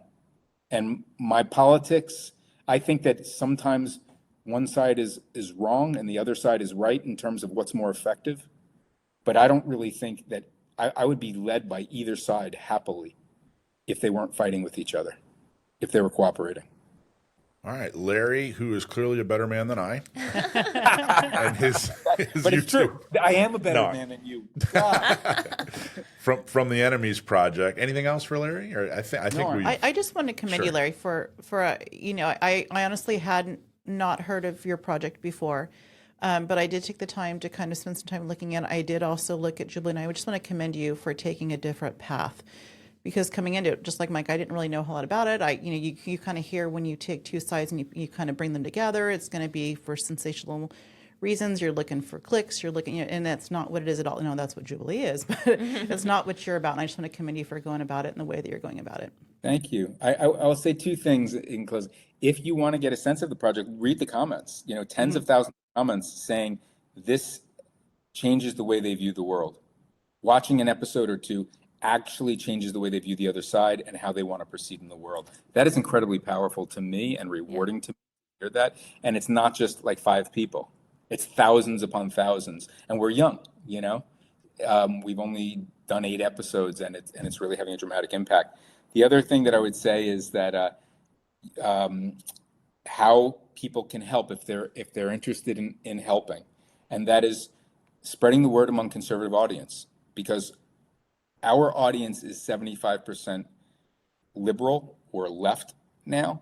Or more than that. I don't know. I wasn't seeing many conservative comments on the YouTube videos. It may not be. And the reason that is because the one that really took off was the trans episode. And the trans episode, the person who was trans received a tremendous amount of empathy from this person who previously called her basically a genetically modified man and all sorts of things that were really painful to her. It was extremely healing for the left community, and it built our audience, boom, as a left audience, which was not the intention. And so I think that this cops episode is going to do something opposite, because it gives incredible empathy to police officers, like just incredible empathy to police officers. But what I'd say that I want to see is balance between conservative and liberals, people who are communicating with each other. And so that's what I would ask. If people want to help, is help me get on more shows like this, or spread it among the people that you know, because obviously the conversation has to happen between both sides. Cool. Thank you, Larry. So YouTube, and then just do a search for The Enemies Project, and we'll enemiesproject.org. Yeah. And on okay. YouTube, The Enemies Project. Perfect. And we'll put a link and to I wanted Dakota's to say also episode. to thank you to Dakota. Dakota was amazing and giving and vulnerable, and she shared things that nobody should have to share about their life, and she did it to contribute to society, and I want to recognize her for that in front of her own audience. Well, I appreciate that. And, I just want to say that, to our audience, I know a lot of you, if you go and you watch the episode and you read the comments, you're going to want to, get in there and share your opinions. And I want you to do that. I want you to feel free to, have those interactions. And I think there are people reading the comments who are undecided on the gun issue, and they might see a good argument from someone on the left and a nice, healthy discussion from somebody on the right, and kind of come to their own opinions. But if you are in the comments, please be kind. Please make sure that you are being good advocates for our side, that you are, using kind language. I unfortunately follow that with Dakota? Go ahead. Yeah. That is so, just last comment, that what you did so well was spoke with understanding to the other side. And if you read the comments among people on the left, and it's almost all people on the left, they are anti-gun, but they speak very positively of you. Yeah. Yeah, I noticed that in the comments too. And what I want to say about that is the way you transform the other side is by understanding the other side. So their vitriol for people on the right was dialed down because of Dakota from a 10 to a 6. You accomplished a tremendous amount. And I want to say to the conservative people who read the comments that debating facts is going to get you nowhere. If you try to understand people on the left, and you say that you're on the right, and you try to acknowledge them, they will join you. That's how you transform them. And so I think that that's what you did to some extent. And for folks who read the YouTube comments, I was in there quite a bit in the first days of the episode, because there was just a lot of misinformation. You guys will read them and see, but people not knowing the definition of like a semi-automatic rifle and things like that. And so I did do a little bit of fact finding, I guess. Like here's some definitions. Here's a little bit of background on why the AR-15 is a popular rifle, for example, right? Because there were a lot of comments about, I can't believe she owns an AR-15. Oh my God. And so I had to do a little bit of damage control there of I'm a normal person in America. Lots of us have them, there's a lot of commenters from Europe and stuff as well. But aside from a little bit of that, kind of trying to provide definitions and a little bit of education, most of my comments were just trying to explain where I was coming from. When people say, oh, that made no sense that she wants people to have firearms for home defense, then I was bringing up, circumstances and students I've had where they needed to use firearms for home defense, and their lives are better for having had the ability to protect themselves and their family. So I would encourage folks, if you do comment, to make sure that you're trying to appeal to the humanity of both sides, right? We're all humans. We want the same thing. We want safety. Let's try to get to a place where we can all agree. I imagine you guys have to wind this up. Yeah. Can I? I hear the click in the back, but I want to say one more thing. This episode has been shadow banned on YouTube, by the way. So you might ask, why did other episodes get 750,000 views, and this one has 15,000 views? Dakota's. And it's because it's on guns. And and we had the word guns in the title at first, and we had the word gun in the description. And you can see the internal analytics. The analytics on the episode are extremely positive. People love the episode, but YouTube's not pushing it out because they think it's on a controversial topic, and advertisers won't want to advertise. So, Awesome. Interesting. Awesome job. Thank you, Larry. It's enemiesproject.com and we'll have .org, excuse me, enemiesproject.org, and we'll have a link in the description. Awesome job, Larry. Thanks for doing what you're doing, man.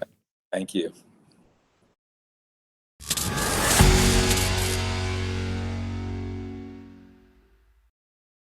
So no year is complete until you've attended the San Diego County Gun Owners Christmas Party.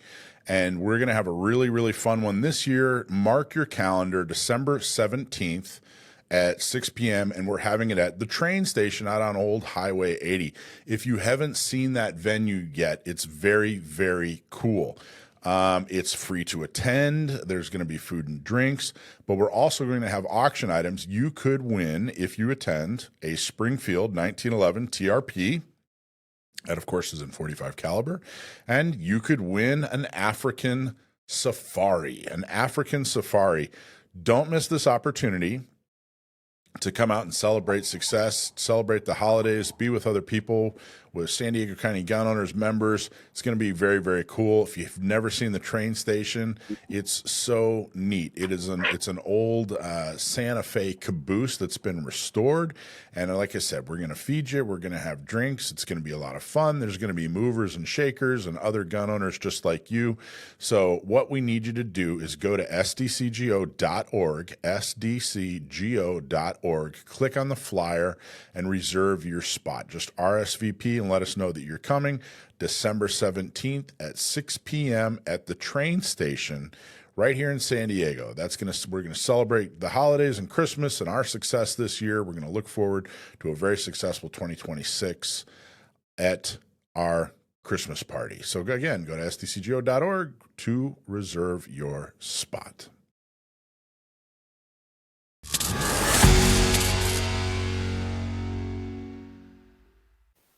Okay, Stump My Nephew. Every week we have my nephew Sam on and we ask him a question that you sent in. The question has to be, of course, about guns, gun trivia, gun history, anything having to do with function, military, whatever. If you send us a question and we ask it on the air, we'll send you a hat or a shirt. And if you stump my nephew, then you're going to get a very special prize. So, Sam, how you doing, man?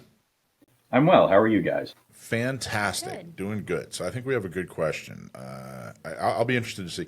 This is one of those questions where I honestly can see it going either way because I know you know the subject, but I'm wondering if this little kind of like nitpicky little fact is something that you've ever, come across. But I could also see you completely knowing this up and down. But anyway, without further ado, Alicia, you want to read the question? Sure.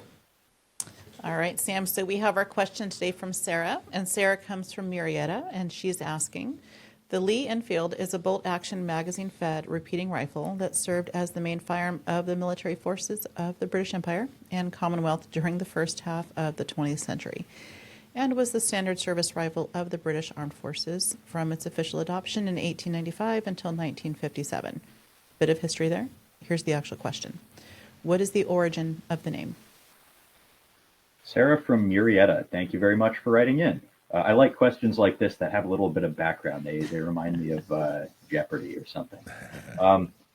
The Lee-Enfield, what's the origin of the name? Enfield refers to the Royal Small Arms Factory at Enfield, which I believe is now defunct.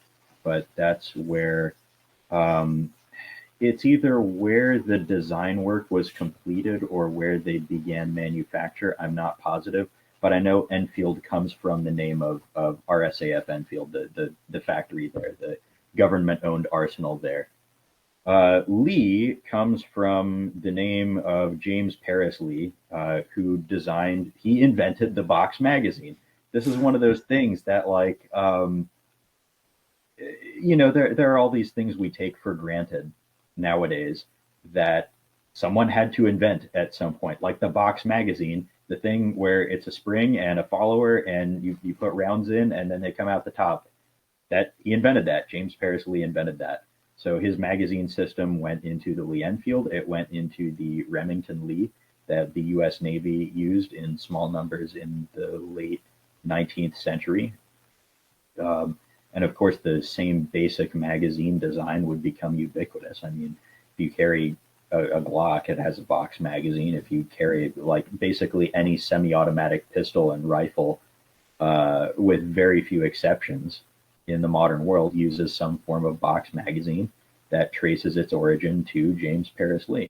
So when you're using it on your firearms, because it takes about 3 cleanings, so I like to say it's a clean shoot, clean shoot, clean shoot process, much like seasoning a cast iron skillet. So you're going to field strip your firearm, break it down, and then you're going to put our product on piece by piece by piece, covering the entire firearm. Then you're going to take the barrel, you're going to clean the barrel inside of that, and then you come back and you wipe it all off, and you're done. It's that easy. Remember, seal one and done.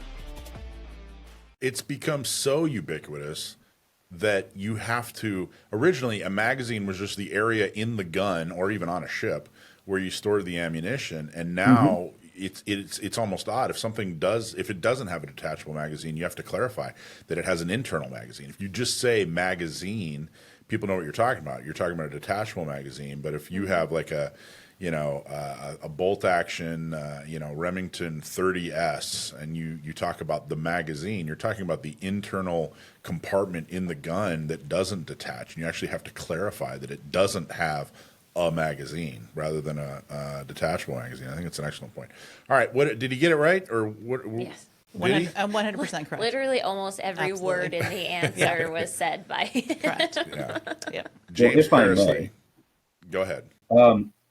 In the early days of magazine fed, regardless of the type of magazine, but even with box magazines, in the early days of magazine fed repeating military rifles, the theoretical advantage of having more rounds on tap wasn't always realized because you still had to load the thing one by one. So it would take you effectively the same amount of time in total to load 10 rounds and fire 10 rounds as it would to load and fire 10 rounds one at a time from a non-repeating rifle.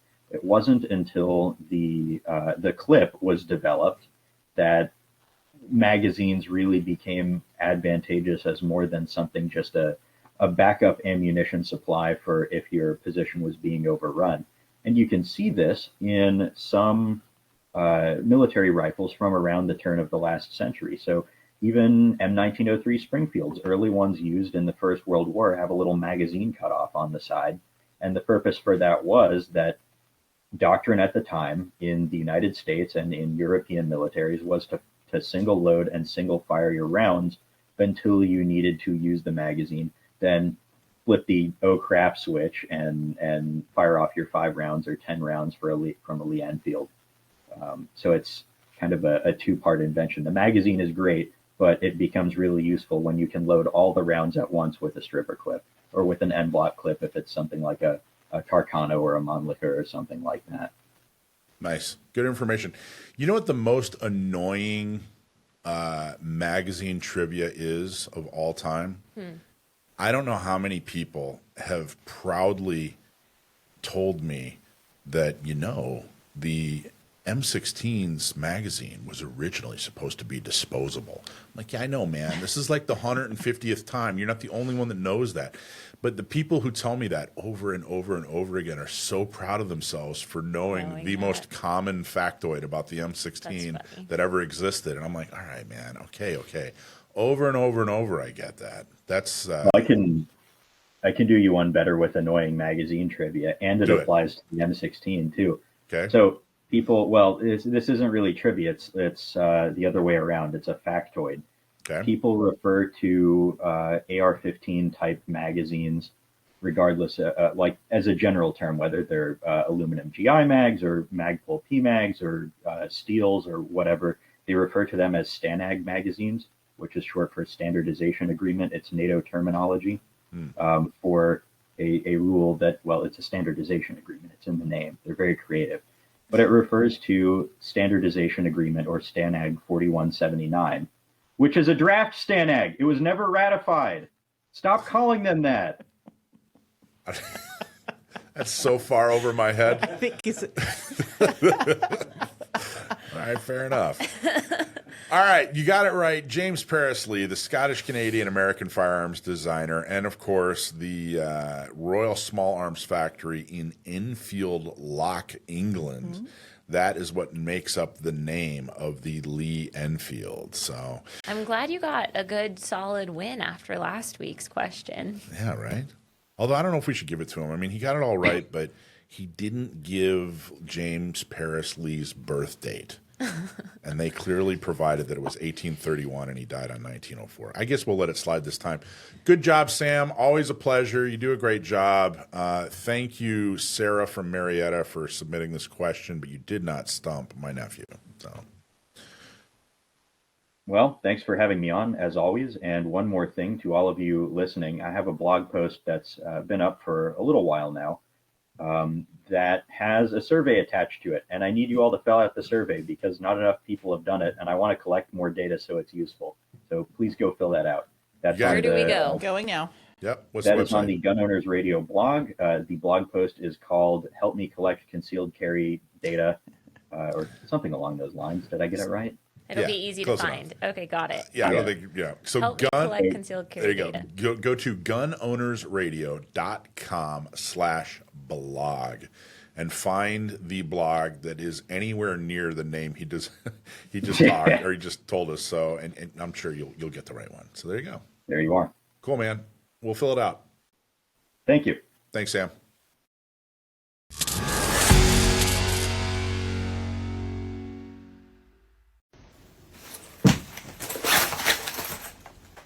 Gotcha.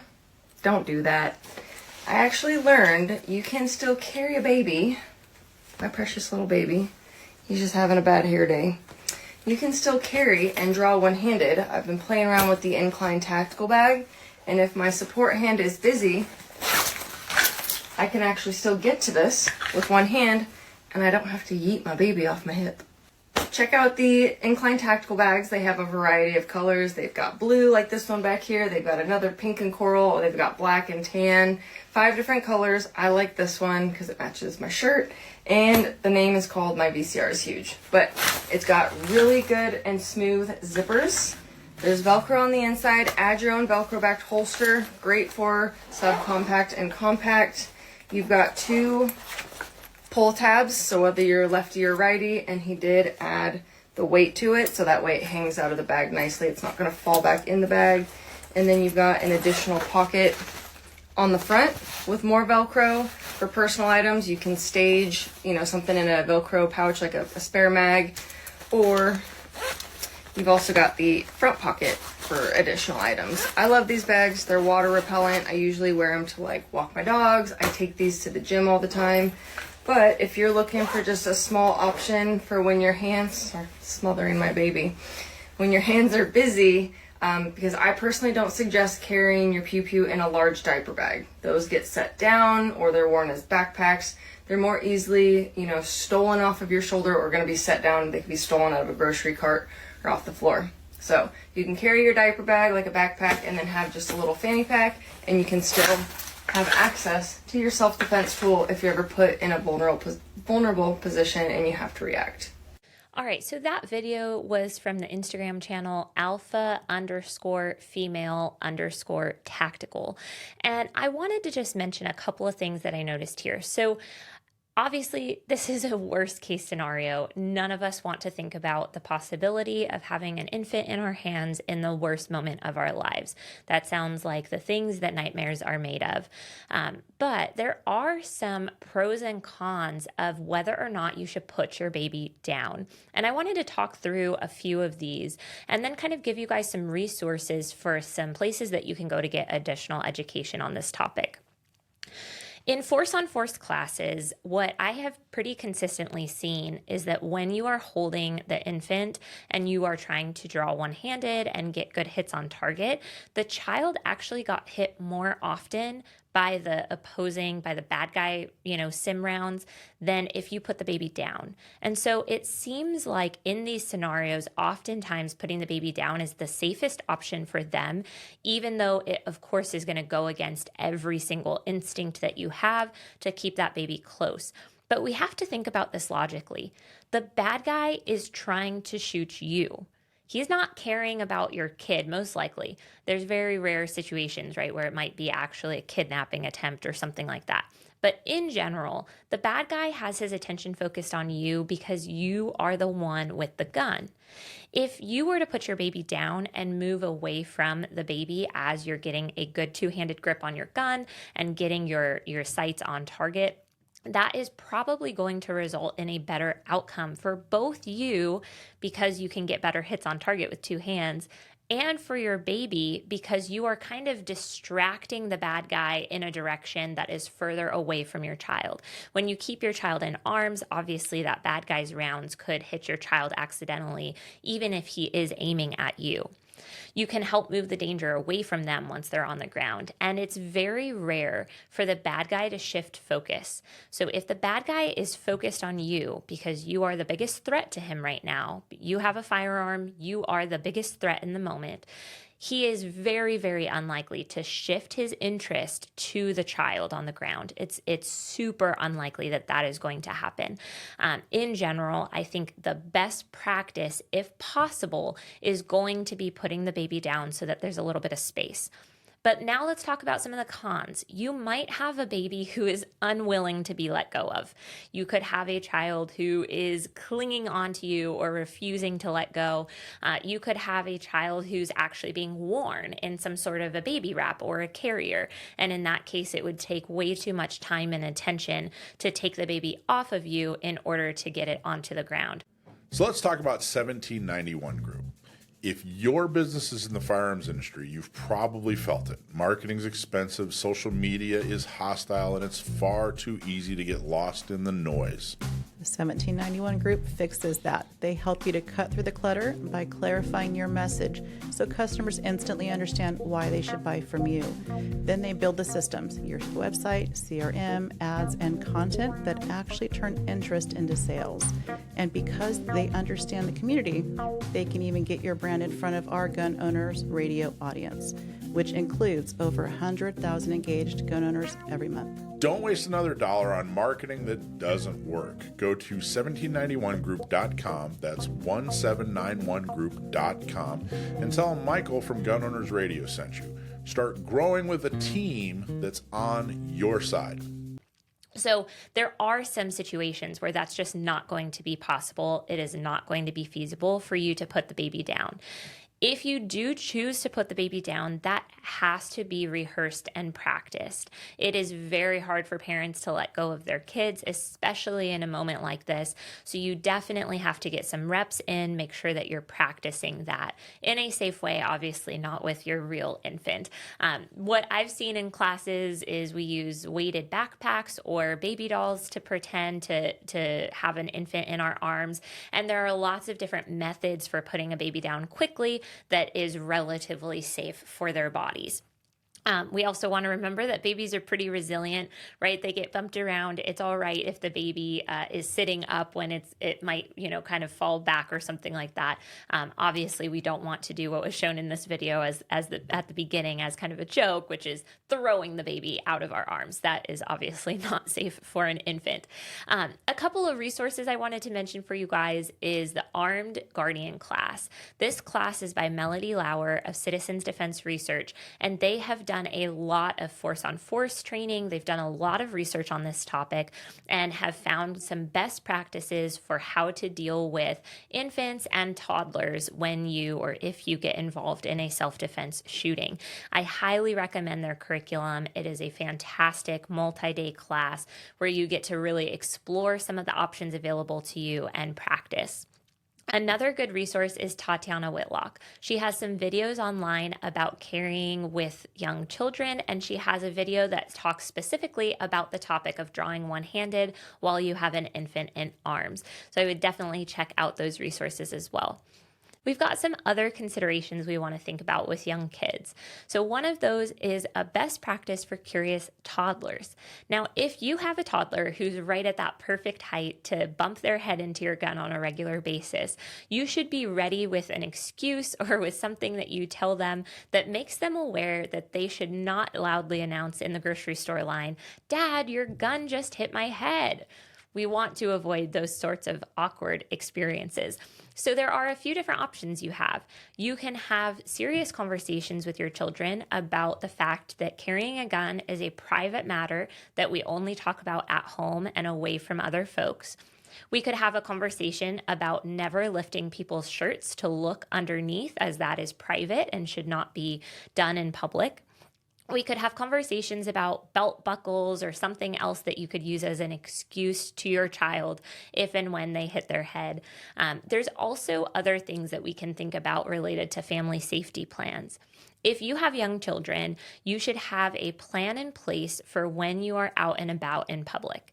If you see something unsafe or you think that you need to leave quickly, you want your children to take that seriously and begin listening immediately. A lot of times kids are curious and they're going to have questions like, why do we need to leave? Why are we going so fast? We don't want to get bogged down with those kinds of conversations in the moment. So a lot of families will come up with a word or a phrase that they use that means, hey, this is very serious and I need you to listen without asking questions or pausing at all. In my family growing up, my dad did this. He would often tell us things like, oh, pay attention to that guy in the gas station over there. He's acting a little weird. If I tell you to run to the car. So we kind of already had these like pre-planned things where my dad would say, if you ever hear me tell you to run, you just run to the car as quickly as you can. You do not ask me twice. You don't ask questions. You don't look around. You just take off running. So he had those kinds of conversations with us when we were young. And I think that that's a really good way to ensure that your kids are going to be the best listeners that they can be in that moment. There are some serious trade-offs with any of these things, and obviously we don't like thinking about the realities of carrying a gun and needing to defend our family or our children, or dealing with, young unruly toddlers or infants in the moment of a self-defense situation. But we want you guys to know that the right call is going to be very situationally dependent. Sometimes fleeing is the best option. Sometimes putting the baby down is the best option. Sometimes having the kids leave the situation could be the best option. But mentally rehearsing this, even though it feels horrific to even think about, is one of the ways to ensure that you make a better decision in the moment.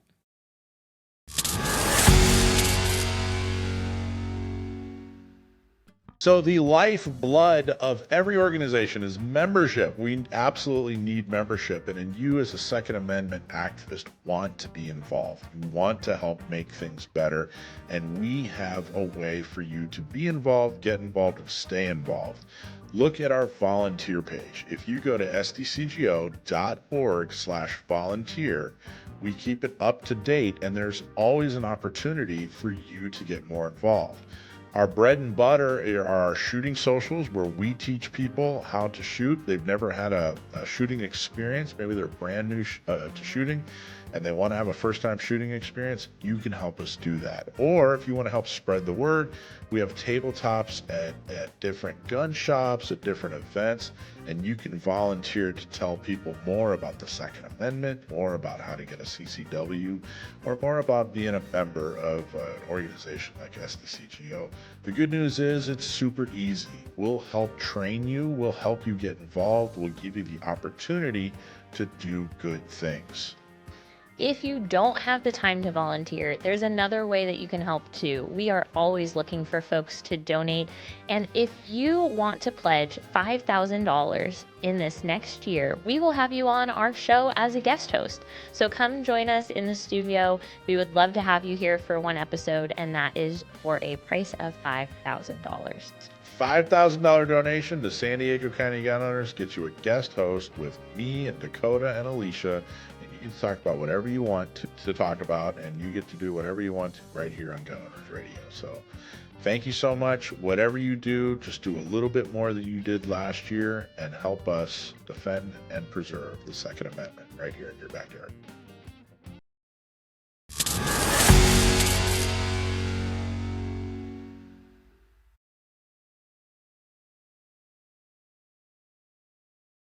Glock has been at the center of controversy, and it hasn't been because they did anything wrong. In fact, strangely enough, it's the fact that they didn't do anything, at least not until recently, which is what they're being blamed for. So this is from an article by my friend Tom Knighton over at AmmoLand, or Bearing Arms, I'm sorry.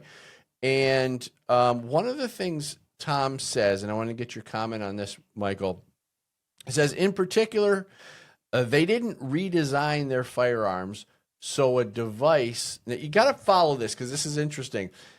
They didn't redesign their firearms so a device they never made and is illegal to possess couldn't be put on the guns that were never designed to use it.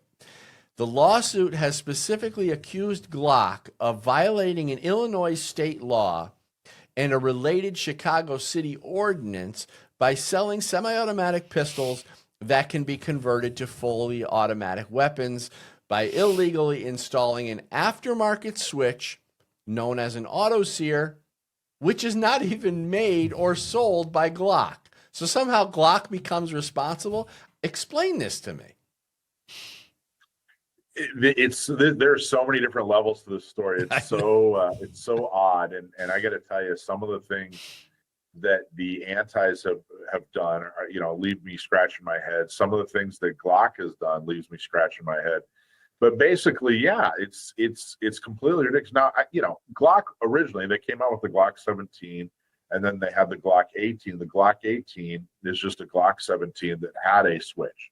Now, that's not what we're talking about. But the original plan for a Glock was to be have a full auto option. But the reality was there just wasn't a market for it. They were trying to steal market share from Uzis and MAC-10s back in the 80s, and it just didn't take off. So what happened was some folks recently, especially with the invention of 3D printers, came up with a switch that would convert it to full auto. Now, full auto Glocks are totally impractical. Yeah. I've seen anti-gun groups that say they can't find a single example of a full auto Glock being used in the commission of a crime. I'm not so sure that, they've kind of set these parameters that we should automatically just be mad that a Glock can be converted to full auto, or that somehow full auto is innately evil. I'm not so sure that that's even true, but they've kind of defined the box that we're playing in here. And I think part of me says, hey, so what? What if it can be converted full auto? You still have to go through the steps. There's still laws that have to be followed. But the reality here is this has nothing to do with Glock. I mean, there really aren't a whole lot of firearms that can't be engineered to be full auto. I mean, I just visited the Browning Museum in Ogden, Utah, and one of his first automatic firearms was a lever action that basically had this big plate in front of the muzzle and would work the lever to reload it using the gases from the end of the muzzle, very similar to a modern AK. I mean, there really isn't a firearm out there that, if engineered enough, can't be engineered to be made, either auto if it's not, or full auto. And, so this whole thing's ridiculous. I mean, it's kind of Minority Report saying, hey, if they intend to do something bad, then we're going to blame the manufacturer. And that's ridiculous. Here's the thing. It's just another way that the anti-gun lobby groups and stuff can attack the manufacturer. They've always been going after the manufacturer, but luckily we've had the Protection of Lawful Commerce and Arms Act to protect them. But they did this with Remington, I think, in Connecticut, right? Wasn't it the same kind of thing? They're always trying to sue the manufacturers because they can't always get around the Second Amendment. So they figure they're going to cut the head off the snake. So suing Glock, one of the biggest,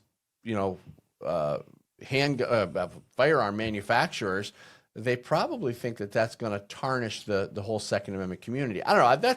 That's just my thought. But the idea that you could sue a company for manufacturing something that people are taking a completely different product and adding to it. I mean, how are they responding? That's like, just, Chevy Camaros, they don't make them with 1,000 horsepower, but I could make a Camaro have 1,000 horsepower by taking aftermarket parts and rebuilding and making modifications. Am I a felon for doing it? I can even take off the emissions stuff. I can take out the catalytic converter and all that stuff. I'm breaking the law technically, right? Am I a felon? Why is it that, it's such a big deal with firearms? I think it's just because they want to go after the firearm manufacturers. Any thoughts? Yeah, no question. That's what it is. I'll tell you what the other side does better than us.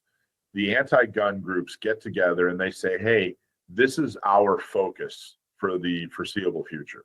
And they pick one thing and everyone goes after it. Yeah. And, their attacks are full of hyperbole and, think of the children and, oh my gosh, the sky is falling.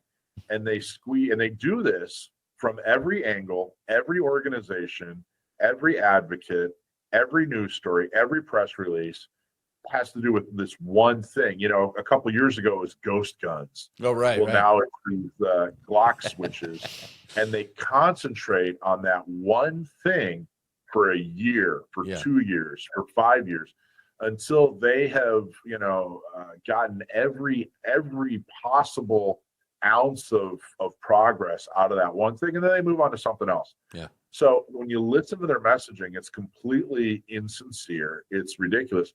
Part of the problem is a lot of the elected officials, they're happy to compromise. They don't have a backbone to stand up against and say, hey, this is ludicrous, go pound sand, come up with something better than this. Yeah. But yeah, the idea that, hey, we're going to take a product that doesn't exist, that isn't sold on shelves, that you have to make or buy from a criminal, and we're going to put that product on a legal product that has nothing to do with the illegal product, and we're going to make it illegal. I mean, it's law after law after law they're breaking, but they just want to completely get rid of the entire line of Glocks and even Ruger and a couple other manufacturers because of this. It's completely ridiculous.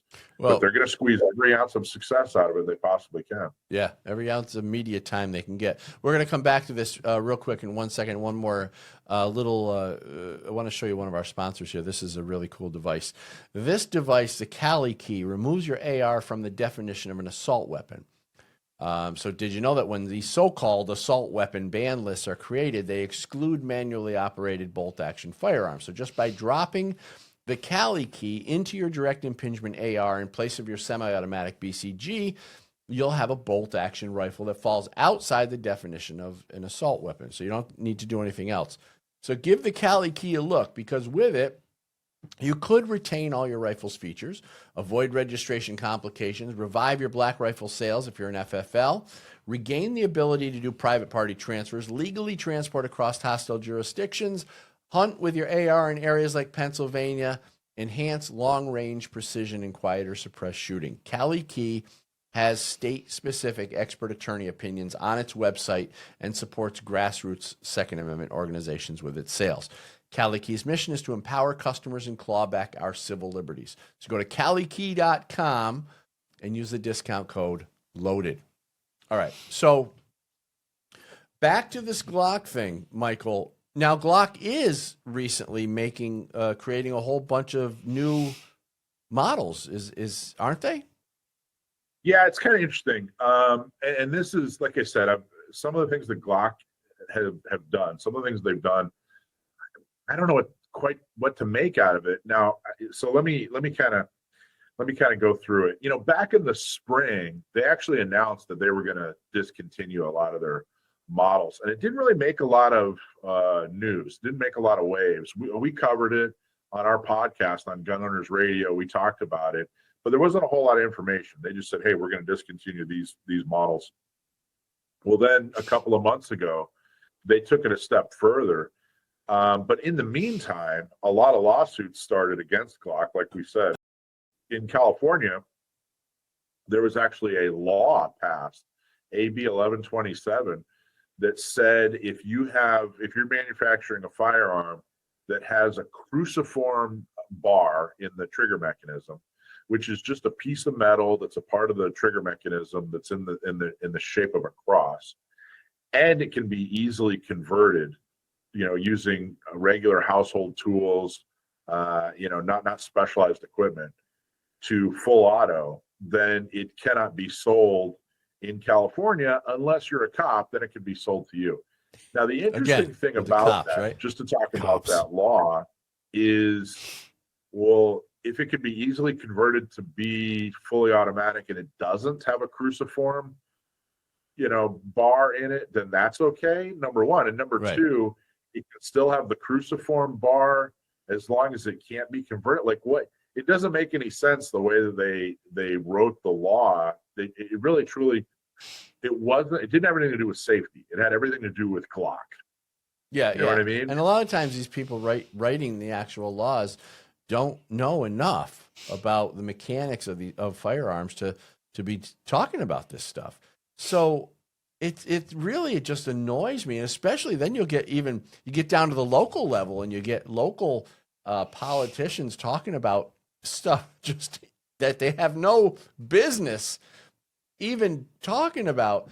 When it comes to the automatic versus semi-automatic, they most of the time have no idea what they're talking about. The so-called assault weapon, they can't define it, but yet they want legislation to ban it. All sorts of stuff that we've seen over the years of these people creating legislation who have no business in that area because they don't have any scope of knowledge. Well, they were either incompetent or it was either incompetence or malfeasance. And I think it could have been incompetence. They didn't know what they were talking about, but I think it was malfeasance. I think that they said, hey, we're going after Glock. And the one thing that really, truly we can make Glock specific is this cruciform part. So therefore, we're going to put this part in there. Yeah. We're going to make find a way, right? All the newscasters, they're going to act as if a cruciform bar in a gun is the worst thing that's ever happened to our public safety or whatever. Meanwhile, it's a tiny little metal piece, inside the firearm that helps it work. It's just a mechanical piece of metal. Sure. And I remember. Go ahead. I was just gonna. So they passed this thing, and then Glock said, "Okay, we're getting rid of our Gen 3s, our Gen 4s, our Gen 5s. We're not going to manufacture any of these anymore. We're just going to put out this new Gen V, which I think is a Roman numeral 5. They haven't been totally clear on that. And it's changed, and everybody was anticipating, well, what's going to happen? I thought they were going to completely get rid of the cruciform part. I thought, because it doesn't have to be cross-shaped. They can actually make the same thing in a different shape. And I thought they were going to, kind of outmaneuver these laws and lawsuits by doing that. Turns out the Glock V is a Gen 5 that has been slightly modified. And I just don't understand. It doesn't appear that they're going to be able to continue to sell in California. It doesn't appear that they've dodged any of these lawsuits. I just don't understand what's going on with Glock. I don't know what they're thinking or doing. And it's weird. You have a bunch of people out there, a bunch of gun people who are mad, like, they bent the knee and, Glock sold out and, but I mean, I'm not sure they did. I'm not sure if they did or didn't. I mean, part of me's, I think there's a case to be made that they didn't sell out at all because they barely modified their Gen V or their Glock Model V. But then part of me is kind of mad that they didn't because we're no better off than where we started. And in fact, there was a lawsuit that was filed by Second Amendment Foundation and Firearms Policy Coalition and NRA here in California. And I think this Model V that Glock put out completely took the wind out of the sails of that lawsuit. So I can't figure out what's going on and why they did what they did. I mean, that's what it sounds like to me. You're taking all the, Gen 3, Gen 4, and Gen 5, right? You're taking that off the market and you're coming out with this new one at the same time, getting hit with all these lawsuits. I mean, it looks like that's what they're trying to do. No. Yeah, well, honestly, that's what they put out the message that, hey, we're going to revamp our Glock and it's going to help us, get through the lawsuits and the laws that are being passed, whatever.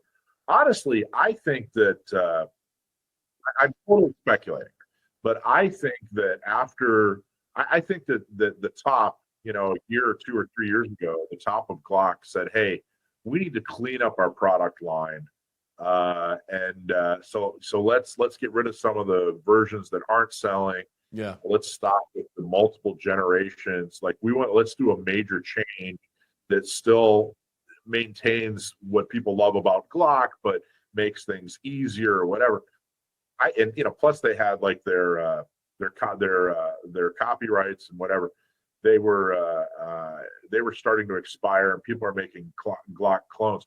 I think that they did this for business reasons and then floated it out there as if they were doing it for legal reasons. And I just don't, I think it's just all messy and weird. I don't think that they successfully accomplished anything positive, except that they've cleaned up their inventory kind of thing. They offer, but now they can't offer it. Like, for example, in the state of California, that buys more Glocks than 49 other states. You know what I mean? Like, there are a ton of gun buyers here in California, but now we're not going to be able to buy a single Glock. So I don't know. Well, that's the thing. I wonder if these companies look at it and cut their losses by not being able to sell to 1 or 2 states, and they figure that that's going to be easier and more cost effective to just eliminate those states. And maybe that's what the gun grabbers are trying to achieve.